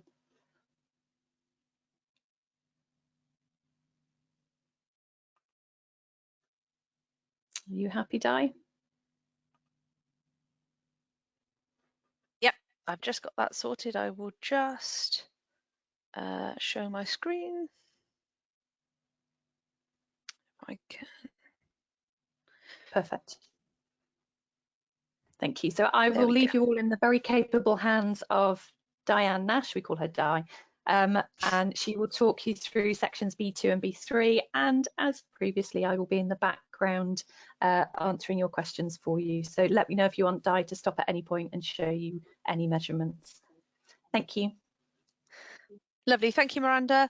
So I'm going to turn my camera off now, but thank you, Jerry. That was great. Gave us a little bit of help. I'm probably going to cover a couple of things that Jerry has said and reiterate a couple of bits, but it's all for your benefit for both for filling in this section as well. So I'm just going to switch my camera off, and then we can concentrate on my slides. So thank you. Section FQE, sections B2 and B3. This section, I hope to cover your core competencies, the exam format again, the order form completion advice, because half the battle is actually knowing where you've got to write what in what box. So that's going to back up a lot of what Jerry did for you. So I'm going to cover the paediatric dispense B2, the required measurements, and the topics covered in the questions. I'm not going to give you the detail of what you would answer, but I'm just going to tell you the topics that they would cover. And then the B3 progressive powered lens dispense, what your PPL heights and considerations you should have, the additional measurements that you need, and the topics, again, the topics covered in the questions. These are your core competencies. I'm not going to run through all of those, but it's basically all the elements of physical dispensing. So your task analysis, all the measurements, your frame and lens selection, and the appropriate advice regarding the frame and lens selection and why you would select what you haven't written down on the page. So the exam format, you've got the 3 dispenses, the B1, the B2 and the B3. You may not sit them in this order. You may do B2, B3, B1 or B3, B1, B2, whatever. But the most important thing is that if you are asked to do the same dispense again, so if you've already done the single vision dispense and then a different examiner asks you to do that as well, please say, do not do the same dispense twice. It very, very rarely happens, but if it does get asked to do the same one, please make sure you tell us so that we make sure that you cover all the 3 dispenses that you do need to do. You will get 30 minutes for each dispense, 20 minutes to complete the dispense, and then 10 minutes with your examiner for questions relevant to that dispense that you've done. And you will get a patient provided for B1, the single vision, and B3, the PPL, and a bust of a child will be provided for the paediatric dispense, and a patient or the examiner will act as the child's parent so that you can talk to them, because obviously the bust won't talk to you. So this is your important information that I consider. Measuring your centration distances. As Jerry said, you can use either a pupillometer or a ruler. I would always recommend that you take your ruler that you use in practice, because that will be what you're comfortable with. If you take your measurement and then you want to check it with the pupillometer, that's fine, but don't confuse yourself. Go with what you feel is the right answer from how you would normally measure it in practice. There won't be any iPads or any other electronic measuring devices, so it will be a ruler or a pupillometer. Measure the vertex distance. You will need to measure the vertex distance during your progressive dispense. You can use a gauge or a ruler for that one, but you will need to alert the examiner that you are doing it so they can observe you do that. Okay. And examiners will be awarding marks for safe practice, accurate measurements, and the core competencies. So this is a whole copy of the section B reverse of the exam form, and this is the bit that you will be completing. This needs to be, if it's sent to the laboratory, the spectacles could be made and adjusted to fit the patient perfectly on collection without the need to refer back. So there should be no phone call from the lab saying, what did you mean by this? They're just able to take your what you've written and make the spectacles up for you. Only fill in the relevant elements of the form that you are dispensing. So for each one, you will need to fill in the name and the type and the colour and the size, but you fill in the relevant details for the fixed pad bridge frame, a frame with pad on arms, or as Jerry did in section B1, the regular bridge frame details at the bottom there, size you will need for all of them. We will cover that in a little bit more detail. If at any point during the exam you have any queries about what is required, ask the examiner. Do not sit in silence, please, and worry about it. We will come and double clarify or double check with you what you're doing if you are slightly concerned. So let's have a look at the paediatric dispense. You'll be given a candidate form with the prescription on the front. So here it is. This is the prescription on the front of this one with some simple instructions of new bifocals, please, and single vision. Oh, sorry, my screen's just stopped moving. Discuss any further information required with the hobbies, such as the hobbies, with your parent or patient to justify your lens selection as you would do in the practice. So again, you can't talk to this about the child, but ask the parent if they had any concerns about their old glasses, if there's anything they particularly liked about the old glasses, and think about the questions you might ask in practice. It may be something as simple as we liked the colour blue, and that's fine. So you can find out what the child enjoys doing and what sort of frame you would then select from there. So that bit would all be, you need to fill all of those bits in on the front there, just as a reminder for yourself about what they have said.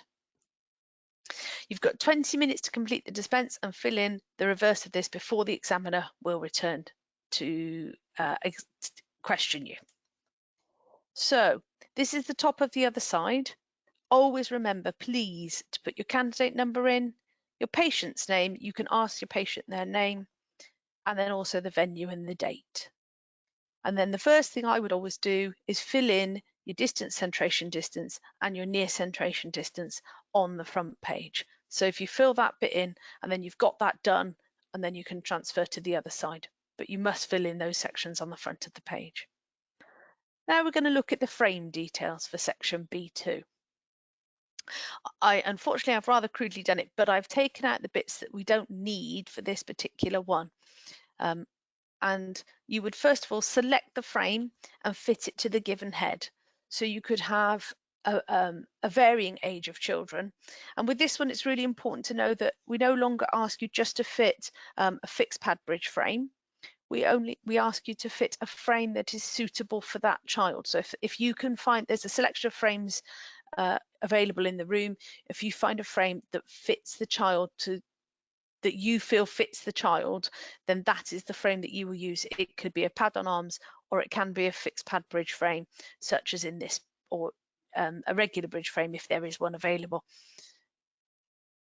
So then you transfer the frame details to the order form. So in this case, it was a Zubug Mini Oval Z1. We've put on the box lens size that we've measured.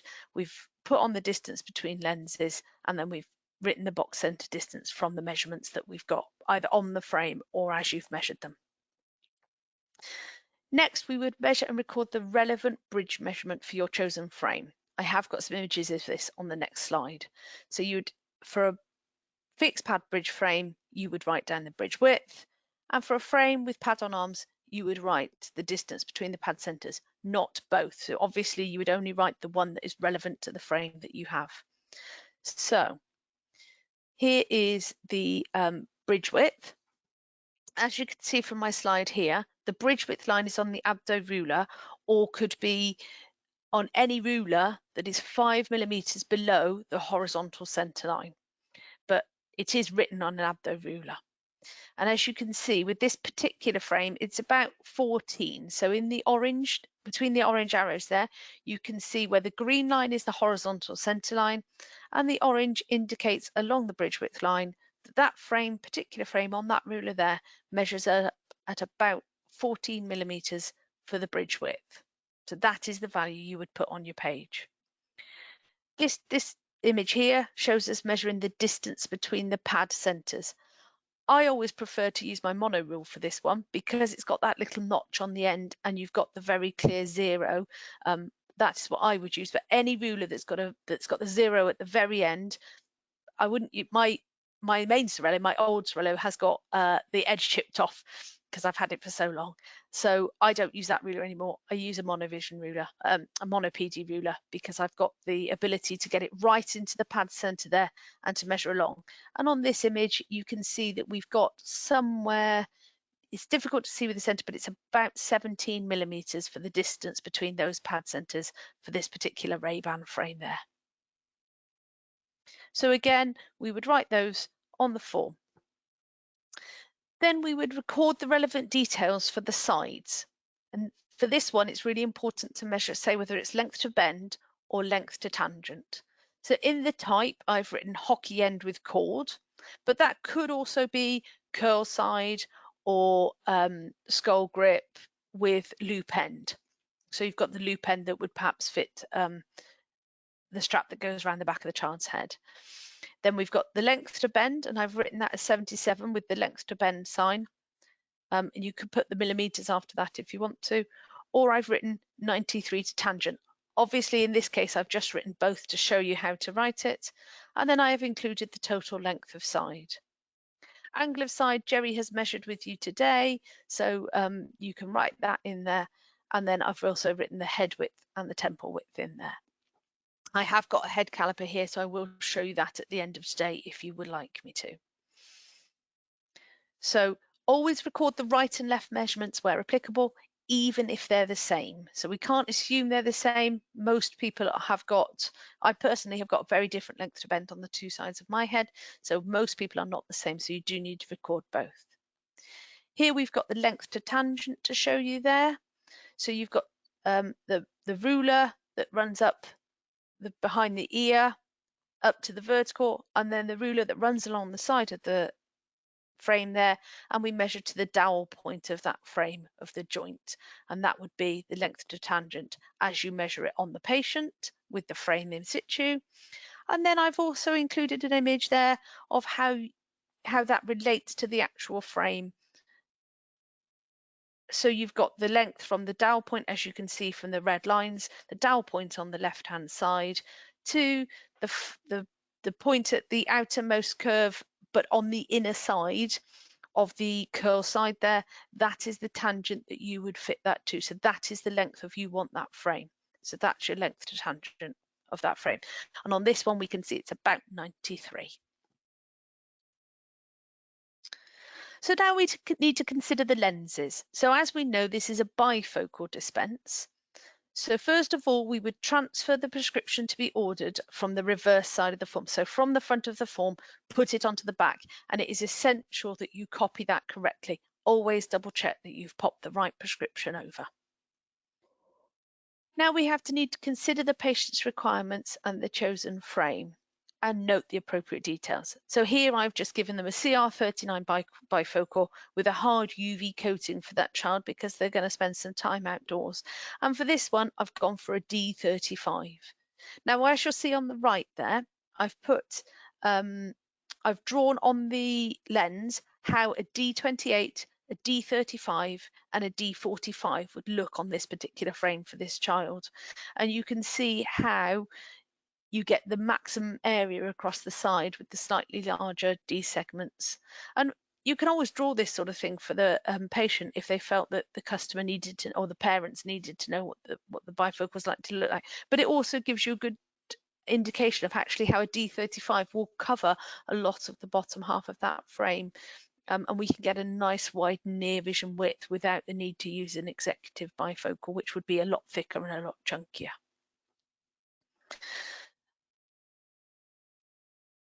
So you would need to take all your measurements from your pediatric head and record them on the order. So we take the monocular centrations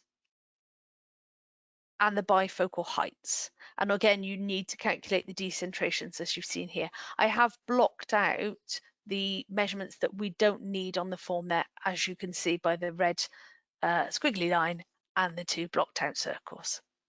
You will need to justify your bifocal segment and position that you choose.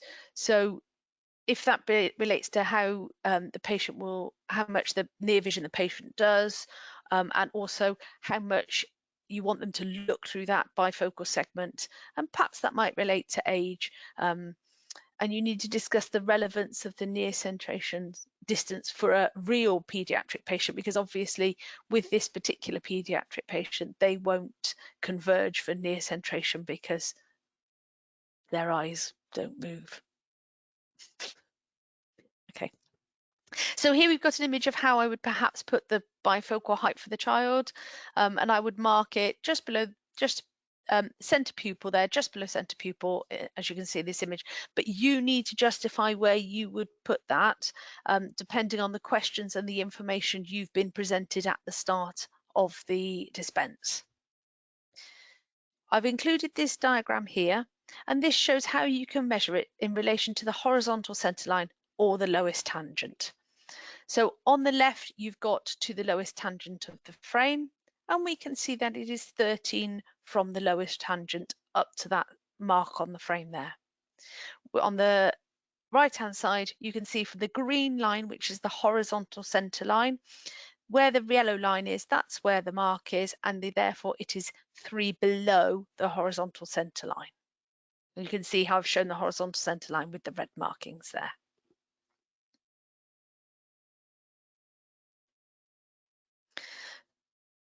So you would then transfer this information onto the form.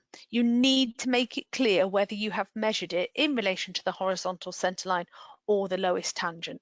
So as you can see here, I've put a 3, a little arrow, and the horizontal centre line. And the arrow going down means it's below, but you can write 3 below horizontal centre line, 3 above horizontal centre line, whichever works for you and how you want to do it. Or you can use an arrow similar to what I have, or you can write it as heights, so you could put 30 and above lower tangent. You then need to work out the segment inset and decide if it's different or equal, and you will need to justify this. So you would need to justify whether you feel that different insets will be appropriate for the frame and the position of the segment and the appearance of the spectacles that you are dispensing. And I would always say double check your measurements and the fit of the chosen spectacles before you finalise them. Please leave any markings on the lenses and make it clear to the examiner which ones you're going to use. And if that involves you marking the other side and getting rid of some of the measurements that perhaps would be confusing, then that would be sensible just to make it clear to the examiner which relevant markings you are using. You may consider going for a different lens other than a CR39. As long as that lens material is available in the bifocal that you've selected, you can use any material, Trivex, polycarbonate, that you would use for a child to have as bifocals. And again, the lens choice just needs to be relevant to the dispense that you've been presented. So at the end of that one, you will get, yes. Sorry, Di, someone's just asked, how do you work out inset? Could you just, I don't know if you've covered that yet. Absolutely. Or no, thank you. So okay. inset would be the difference between the distant centration distance and the near centration distance. So you've got the segment inset. So it's how much the eyes converge in relation to when they view for near. So I agree that for these particular patients that we're going to have for you in the exams, they will not converge for near when you take the near centration distance, but you would need to, this is something that the examiner is likely to talk to you about with regards to inset and how you choose it and how you select it and what you would do and whether you would make it even and such like. Okay? Lovely. So your examiners will, thank you. So your examiners will discuss the frame that you've selected for the child and why that frame suits that particular child and what aspects of the frame you feel are relevant to the head that you have fitted. Sorry, Di, could you possibly, someone said, I think someone's got connection issues. Could you possibly just repeat what you said and how you work out the inset? Absolutely. Yeah. So to repeat the inset, thank you. You take it is the difference between the distant centration distance and the near centration distance. So effectively how we converge when we come into view for near. And you would take the difference between the two and that would be the segment inset. Generally, we would expect it to be somewhere in the region of 2 millimeters. So it's the difference between the distance and the near centration distance. But again, as I said, with these children, they don't converge when you do their near vision because they aren't able to, because they're model heads. So it would be something that you would likely discuss with the examiner in relation to children and inset and adults on inset. Okay, thank you. Got that? Thank you. Going back to here then, so they would discuss the frame selection and the frame fit and any perhaps changes you might make to that. The relevance of anatomical development of a child. So you will be expected to perhaps discuss the particular relevance of a child's facial anatomy and how that develops over time and how the frames will change, how the child's frame differs to an adult frame. We would also question the appropriate lens selection to the patient's requirements. So again, as I said, discussing perhaps the size or shape of the segment that you might use and why you would use that particular segment. the measurements that you relate to that bifocal segment, and then the accuracy and importance to the measurements, and as we've discussed several times, changes to the measurements and your inset that you would use, and perhaps how these might differ to an adult bifocal. So that has covered the bifocal details. I will go over any questions at the end again for you if we need to. So we'll move on to the bespoke progressive powered lens dispensing to a frame with pads on arms. So for this one, you will again be given a candidate form with the prescription included. And for this particular one here, you'll see that I have put the distance prescription and the near vision in full. For that, you would then need to work out the addition that you're going to put onto the bifocal to put onto the opposite side. So for example, for this one, I think I made it easy for myself, gave myself a 625 and a 425, so we can then find out that the reading ad is a +2. I've also included the vertex distance on there this time because it is over 5 diopters. I've popped some asterisks there because actually this one, it's important that we discuss the occupation and the hobbies. So we will want you to discuss the further information, hobbies, occupation with the patient to justify the lens selection. This is what you would do. This is perhaps what we would describe as a task analysis, and something you do in practice to decide on the appropriate progressive powered lens that you would dispense for your patients.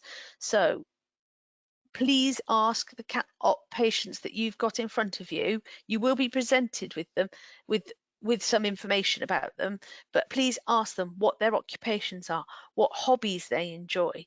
If they've got any concerns about the spectacles that they had last time, were they heavy, were they thick? What would they prefer? Did they have a particular colour that they wanted this time? Anything like that, ask them. Do a bit of a task analysis because they will give you some ideas as to what they want from these spectacles.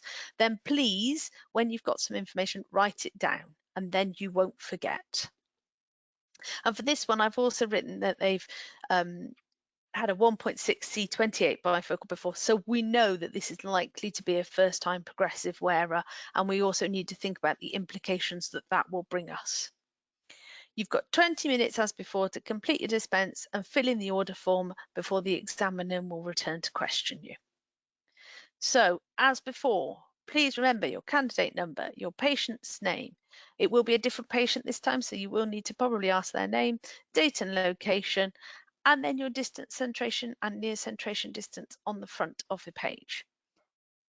Don't forget, if you decide that you're going to take something and you're going to change something and you make a change to one of the near centration distances or the distance centration distance, make sure that you consider the binocular value as well, and that will need to change. So please make any corrections or amendments that you change, make them really, really clear so that we can see how you have changed your values and which ones, make it clear so that we are able to see which ones you want us to mark. So for the progressive powered lens, we are doing a frame with pad on arms. So you will go to the center of the room where there are several frames for you to select from, find a suitable frame and fit it to the patient. Then you would transfer the frame details to the order form as we would do for the single vision and the bifocal and the progressive. So fill in all the relevant details there. As shown in the previous slide, previous section, measure and record your distance between your pads on centers. And for this one, we also need to measure the vertex distance because we've got it over 5 diopters. Please make sure that when you're going to do this, you call your examiner back over to observe you doing the method. I'm going to talk about the method in just a second, so we will come to that one. And again, for this one, you need to record the relevant frame measurements for the sides of the frame. So Jerry's gone through several of those measurements with you, but again, Pat's put that it's a hockey end. You've got your length to bend, measure right and left again, total length of side, the angle of side, and your head width. Here we've got the measurements for your vertex distance. Now, you have got the vertex distance gauge available to you to use on the day, or you can use a ruler if you prefer. I would always recommend that you're very careful with the frame that you choose so that you don't obscure your vision, if you're going to use a ruler, of the apex of the cornea to the back of the frame. So if you've got a frame with a particularly thick side, that might be tricky. So I would always encourage you perhaps to consider your frame selection quite carefully to ensure that you are able to sensibly and accurately measure your vertex distance. This in the ruler here, you can see that we've got the ruler lined up with the apex of the cornea through to the back of the back of the plane of the frame, and we're measuring it at around about 8 on that particular on the image on the left, and then on the right we've got how to use the vertex distance caliper. Now, unfortunately, this patient couldn't close their eyes for me when I took the image, but obviously when you're doing it in practice, make sure that you ask that patient to close their eyes before you approach them with the vertex distance caliper. But the anatomical heads aren't able to do that for me when I took the image. And as a clue, on your vertex gauge caliper, you have got a right eye and a left eye written on the gauge. Please make sure that you put that the correct way up for when you're measuring the right eye, and then you turn it over and then you've got the left eye, and this will give you the correct way to use the gauge. But as with all the measurements we discuss, practice makes perfect, and so please use your patients that you've got in practice and your colleagues to measure as many vertex distances with a variety of gauges or with the ruler to ensure that you've got the confidence to do this. Now we'll discuss the lens details. So again, as we discussed, transfer the prescription from the reverse side of the form to the order form. And as I said, we would, for this one, because we had it as a distance and near, we've put it into the form that we would order it from the laboratory. So with the distance prescription, with the reading ad applied. Consider your patient's requirements and the frame choice, and then note your appropriate lens details. So when I say frame choice, what I really mean is if you've got a shallow frame, consider a frame with a shallower vertical corridor for your fitting cross height. So if with your make sure that you don't choose an elongated corridor into a shallow frame. Make sure that you're going to have an appropriate size lens for the frame. You will need to justify your choice with the examiner, and that should be from the information that they've been given. And in this case, I chose a Hoyer MyStyle V Plus with a 13mm depth in a 1.67 plastic, going for the higher index lens because before they'd had the C28 in the 1.6 and they felt the lenses were quite thick. So we wanted to go for a slightly thinner index lens. You need to take all the measurements that are relevant to the frame, and we would ask for a bespoke frame where a bespoke lens so that we can include the face form angle, the pantoscopic angle, and the working distance. For this particular dispense, we want to give the best lens we can for this patient to make sure that we get the best possible outcome. Money is no object to a lot of these patients, so we can go for the best available and a bespoke lens. So obviously we need to you need to include the details that would be required from the lens that you have selected by your manufacturer. So if they require the working distance and the trial frame and the actual frame vertex distances, then this is what must be included on this form for the lens. And some people call the face form angle the dihedral angle, but again, that should be included. I've blocked out again the squares that we don't require for this particular dispense. And obviously, as previously, as Jerry said, make sure you write in the tint or coating that you're going to use. And again, in this one, I've gone for the high vision, long life, multi-anti-reflective coating. I'm going to cover a lot of the measurements over the next few slides that we're talking about. So the face form angle and the pantoscopic angle, I'm going to cover those in a few minutes. So we need to look at the progressive fitting point. And again, I've used the anatomical head to show you the images on this one and how we would do it to make it quite clear. You can measure this however you wish to do so. You do not need to put the frame on and dot them up. If in practice you use the technique that is on the right hand lens, but of the left image in this particular one, where you draw the lines on the lenses and count up from there. I personally always draw 0, the horizontal center line, as a longer line so that I've got it as a marker. And then I draw the 2, 4, 6, 8, and accordingly above in shorter lines. And then when I pop it on the frame, I can see where it relates. And obviously, if it comes between the 4 and 6, then I would know that my fitting height would be at 5.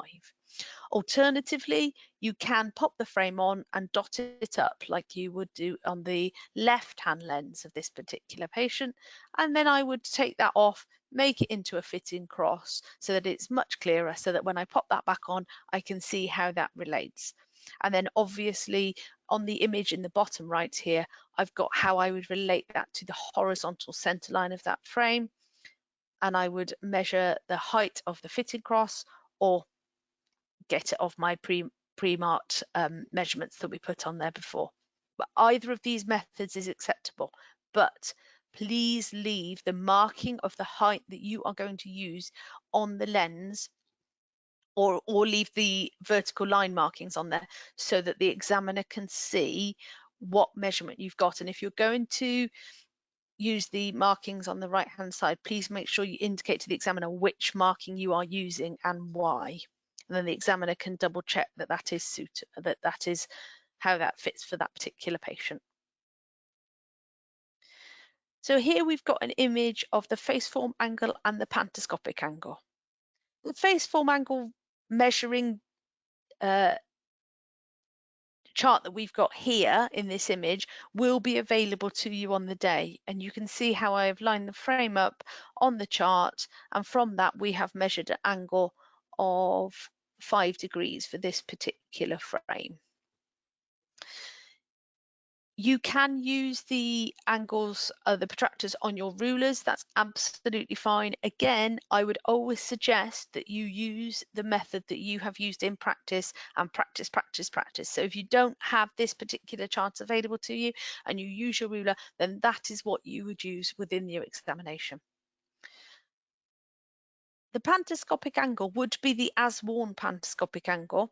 So you can see how I've used a pantoscopic angle gauge. There's various ones of these out with air bubbles, or with this one with the weighted pointer. So you can measure the pantoscopic angle against the plane of the frame front, sorry, as shown here. And in this picture we can see it's about 7 degrees for that pantoscopic angle. But it is important that we know the pantoscopic angle of the frame so that we can supply that to the suppliers as they request on their order forms. So again, moving back onto the order form, this is where we would then write. Sorry. That's all right. Sorry to interrupt. Someone has just put in the questions to clarify if they have a dummy head for B2 and B3. So I have just said, apologies, it was for these demonstration purposes, but it's a real patient for B3. It's only B2. Yes. So because I don't have a daughter, Aoife's age, I can't do the demonstration here. So yes, it would be a dummy head for B2, and it would be an actual patient for B3. Thank you. Okay. And the actual patient is a real valuable tool, actually, because they can tell you all about their concerns that they've got. So you can do a proper real lifestyle dispensing task analysis with them to get the best out of them, so that you can choose the appropriate. So it's really nice to have somebody to talk to, as you would do in a progressive dispense that you would do in practice. So it's great to have that available to you there. So I have written the fitting position again on the order form here, and you can see I've written 4 above horizontal center line, or as discussed before, you can write 20 above rim, but it's really important that you make it clear what you're doing and which measurement you had. If you just put +4, we wouldn't necessarily know whether that's 4 above the lower rim or above the horizontal center line. I know it would seem that it would be above the horizontal centre line, but it's not clear to the laboratory. And then we've got the minimum fitting height, which we have got listed on the chart on the order form there. And that is essential that you know the minimum fitting height for the progressive that you have selected. So please make sure that you are aware of names, fitting height, the required fitting heights for the frames and lenses that you have selected, and also just check that that will fit in the lens that you have selected for this particular, for your dispense and for the frame you have selected. Again, double check all your measurements and leave your markings on the frame, and if you've got time, please double check everything and check that you filled in all the requirements.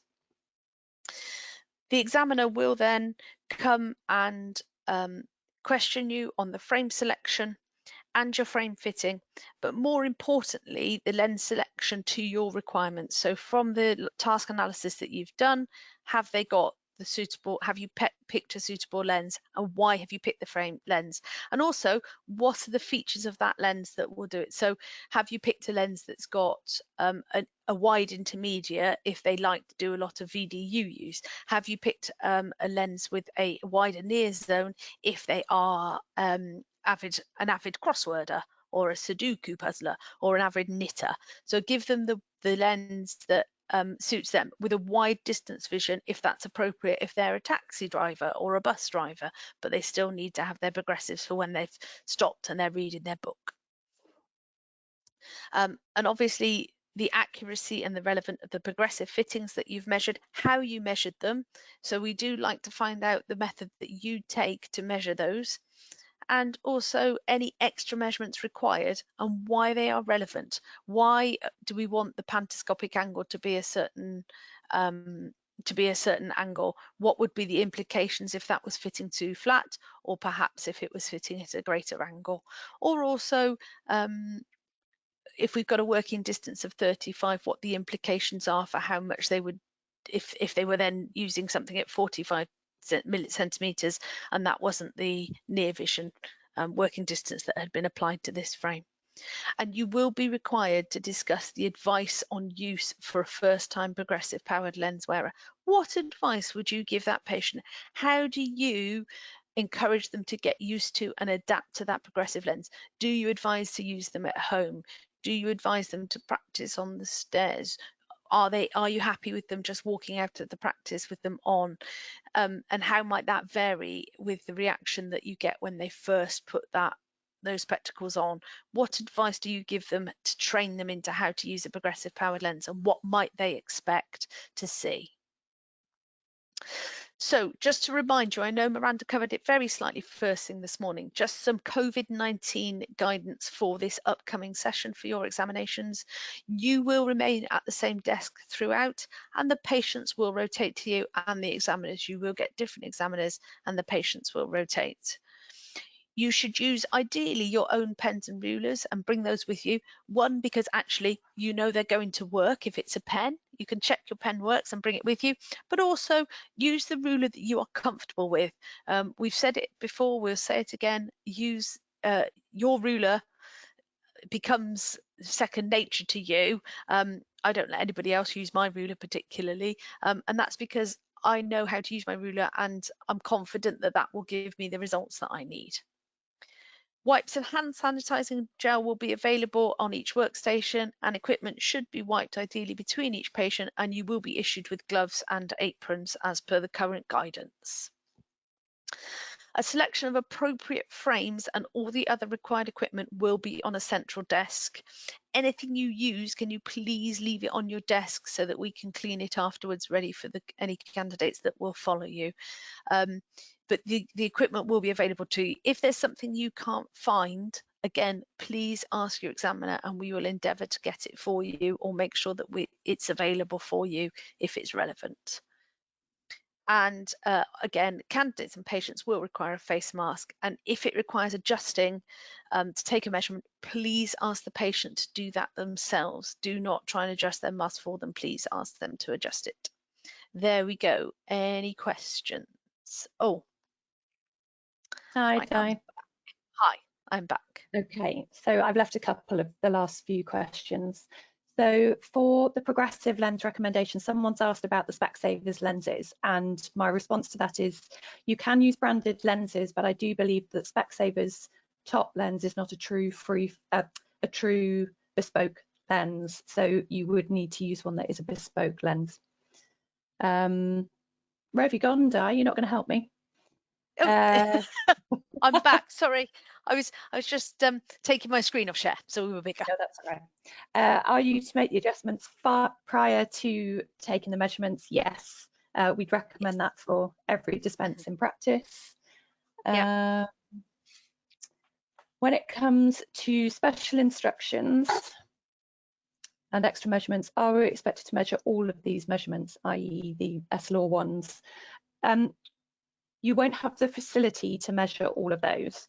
We haven't got all of the technology. There's an awful lot of technology out there, so we only have the manual rulers and gauges, but you would be expected to note on the order form what extra measurements you would normally take in practice, and the examiner will then talk through the relevance of those measurements with you. Yeah. So obviously, if you've got some technology that you need to use in your normal store, then that, as I said, the iPads and such like won't be available to you. So make sure you write it all down. Miranda, I've got the head here. Shall I show the head caliper? Yes, while we please. think about it? So Yeah. Jerry didn't have a head caliper to hand, but I have got one of our anatomical heads here. This is Maisie. So I'm just going to show you. So Jerry, we've got the measuring of the head caliper with the ear point. So let me just turn her slightly towards the camera. There we go. So I'll turn it slightly that way. So we pop the head caliper over the ear point, over the other ear point, and then we can measure from the gauge at the top. Oh, fallen off. Measure from the gauge at the top here. So that is reading about 135. So again, in this case, that would be the measurement from the head. So that is uncompensated. If you wanted to compensate it, you would mark that down as 125 compensated. Thanks, Di. So Okay. could it be an occupational varifocal design that's dispensed? Actually, for exam purposes, we're going for a full progressive lens rather than occupational. You could perhaps discuss the occupation and hobbies that the patient has as extra elements to the dispense, but the main dispense will be a full bespoke progressive lens. Yeah. Just to confirm, with the compensating heights for Panto, you want us to decenter vertically for all PPLs. This isn't something I would normally do. It's something that you should take into consideration when you're doing your heights, when you're in practice or exam purposes, because it's what you've been trained to do, and it's ensuring the accuracy with your dispense. Again, though, we would discuss that. So if you when your examiner will want to see how you've measured the progressive height, if you then need to compensate that for any reason, you should make sure that you discuss that. So you can say, I measured the height at 6, but due to the pantoscopic tilt and the nature of the lens that I've chosen, I would reduce it to 4 because that's going to make that's what's advised by this manufacturers, or as per guidance, what we would normally do. But again, it's all about justifying and clarifying what you've done, so that you know that you have done what would be best for that patient to get them the best possible vision through that progressive lens. Someone's asked, can they use a particular brand, which is fine. You can use branded lenses, no problem. You can use your own company branded lenses, as long as the lens you're dispensing is a true bespoke lens, and you can specify whichever measurements. We want you to be able to understand and discuss the relevance of the face form angle, etc., so that the examiners understand your level of understanding of it all, or the examiners know your level of understanding. A little bit further to what you said earlier, Miranda, just about the taking the facial measurements. I know we don't always take a lot of the facial measurements in practice, and we don't do the handmade frames particularly often, but if you understand how a crest height affects the fitting of a frame, it means that when you go to look for a frame for a patient, actually you know that you're looking for a frame with a lower crest height. If you understand how the difference in the negative and positive bridge projection works, then you actually will pick a more suitable frame for your patient, because you know that if you've got depending on how built up the bridge is, whether it will sit further forwards or backwards. So it's all going to help you in your career and how you dispense patients if you've got the knowledge and the understanding and the experience from measuring these and looking at everybody's different faces and how we're all different and how they work, and to get a suitable frame for them. And it makes life much, much easier that you understand these. And just for the relevance of the examinations, when the examiners have 10 minutes to question you on the dispensings that you've done, and they are going to be based on the measurements that you've taken, how you took those measurements, what would happen perhaps if the lab misread your measurement and sent it back with a different measurement, and how that would affect the resultant spectacles. So it's showing your level of understanding of how the measurements you've taken relate to the final product, and how that would impact the patient.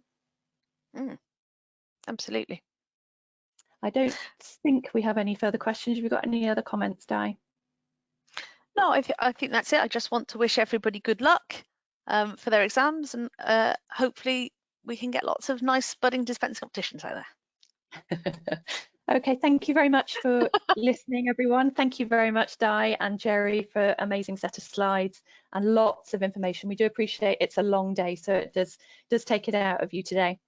So again, if I can ask you all to log out, actually I'll stay on for 5 minutes and answer any further questions if you have any, but I will log the whole system out for the lunch break and resume the recording after lunch for you all. So lunch will finish just before 2:15. If you could log back in about 10 past, that would be perfect. Thank you very much, everybody. Thanks, Dan.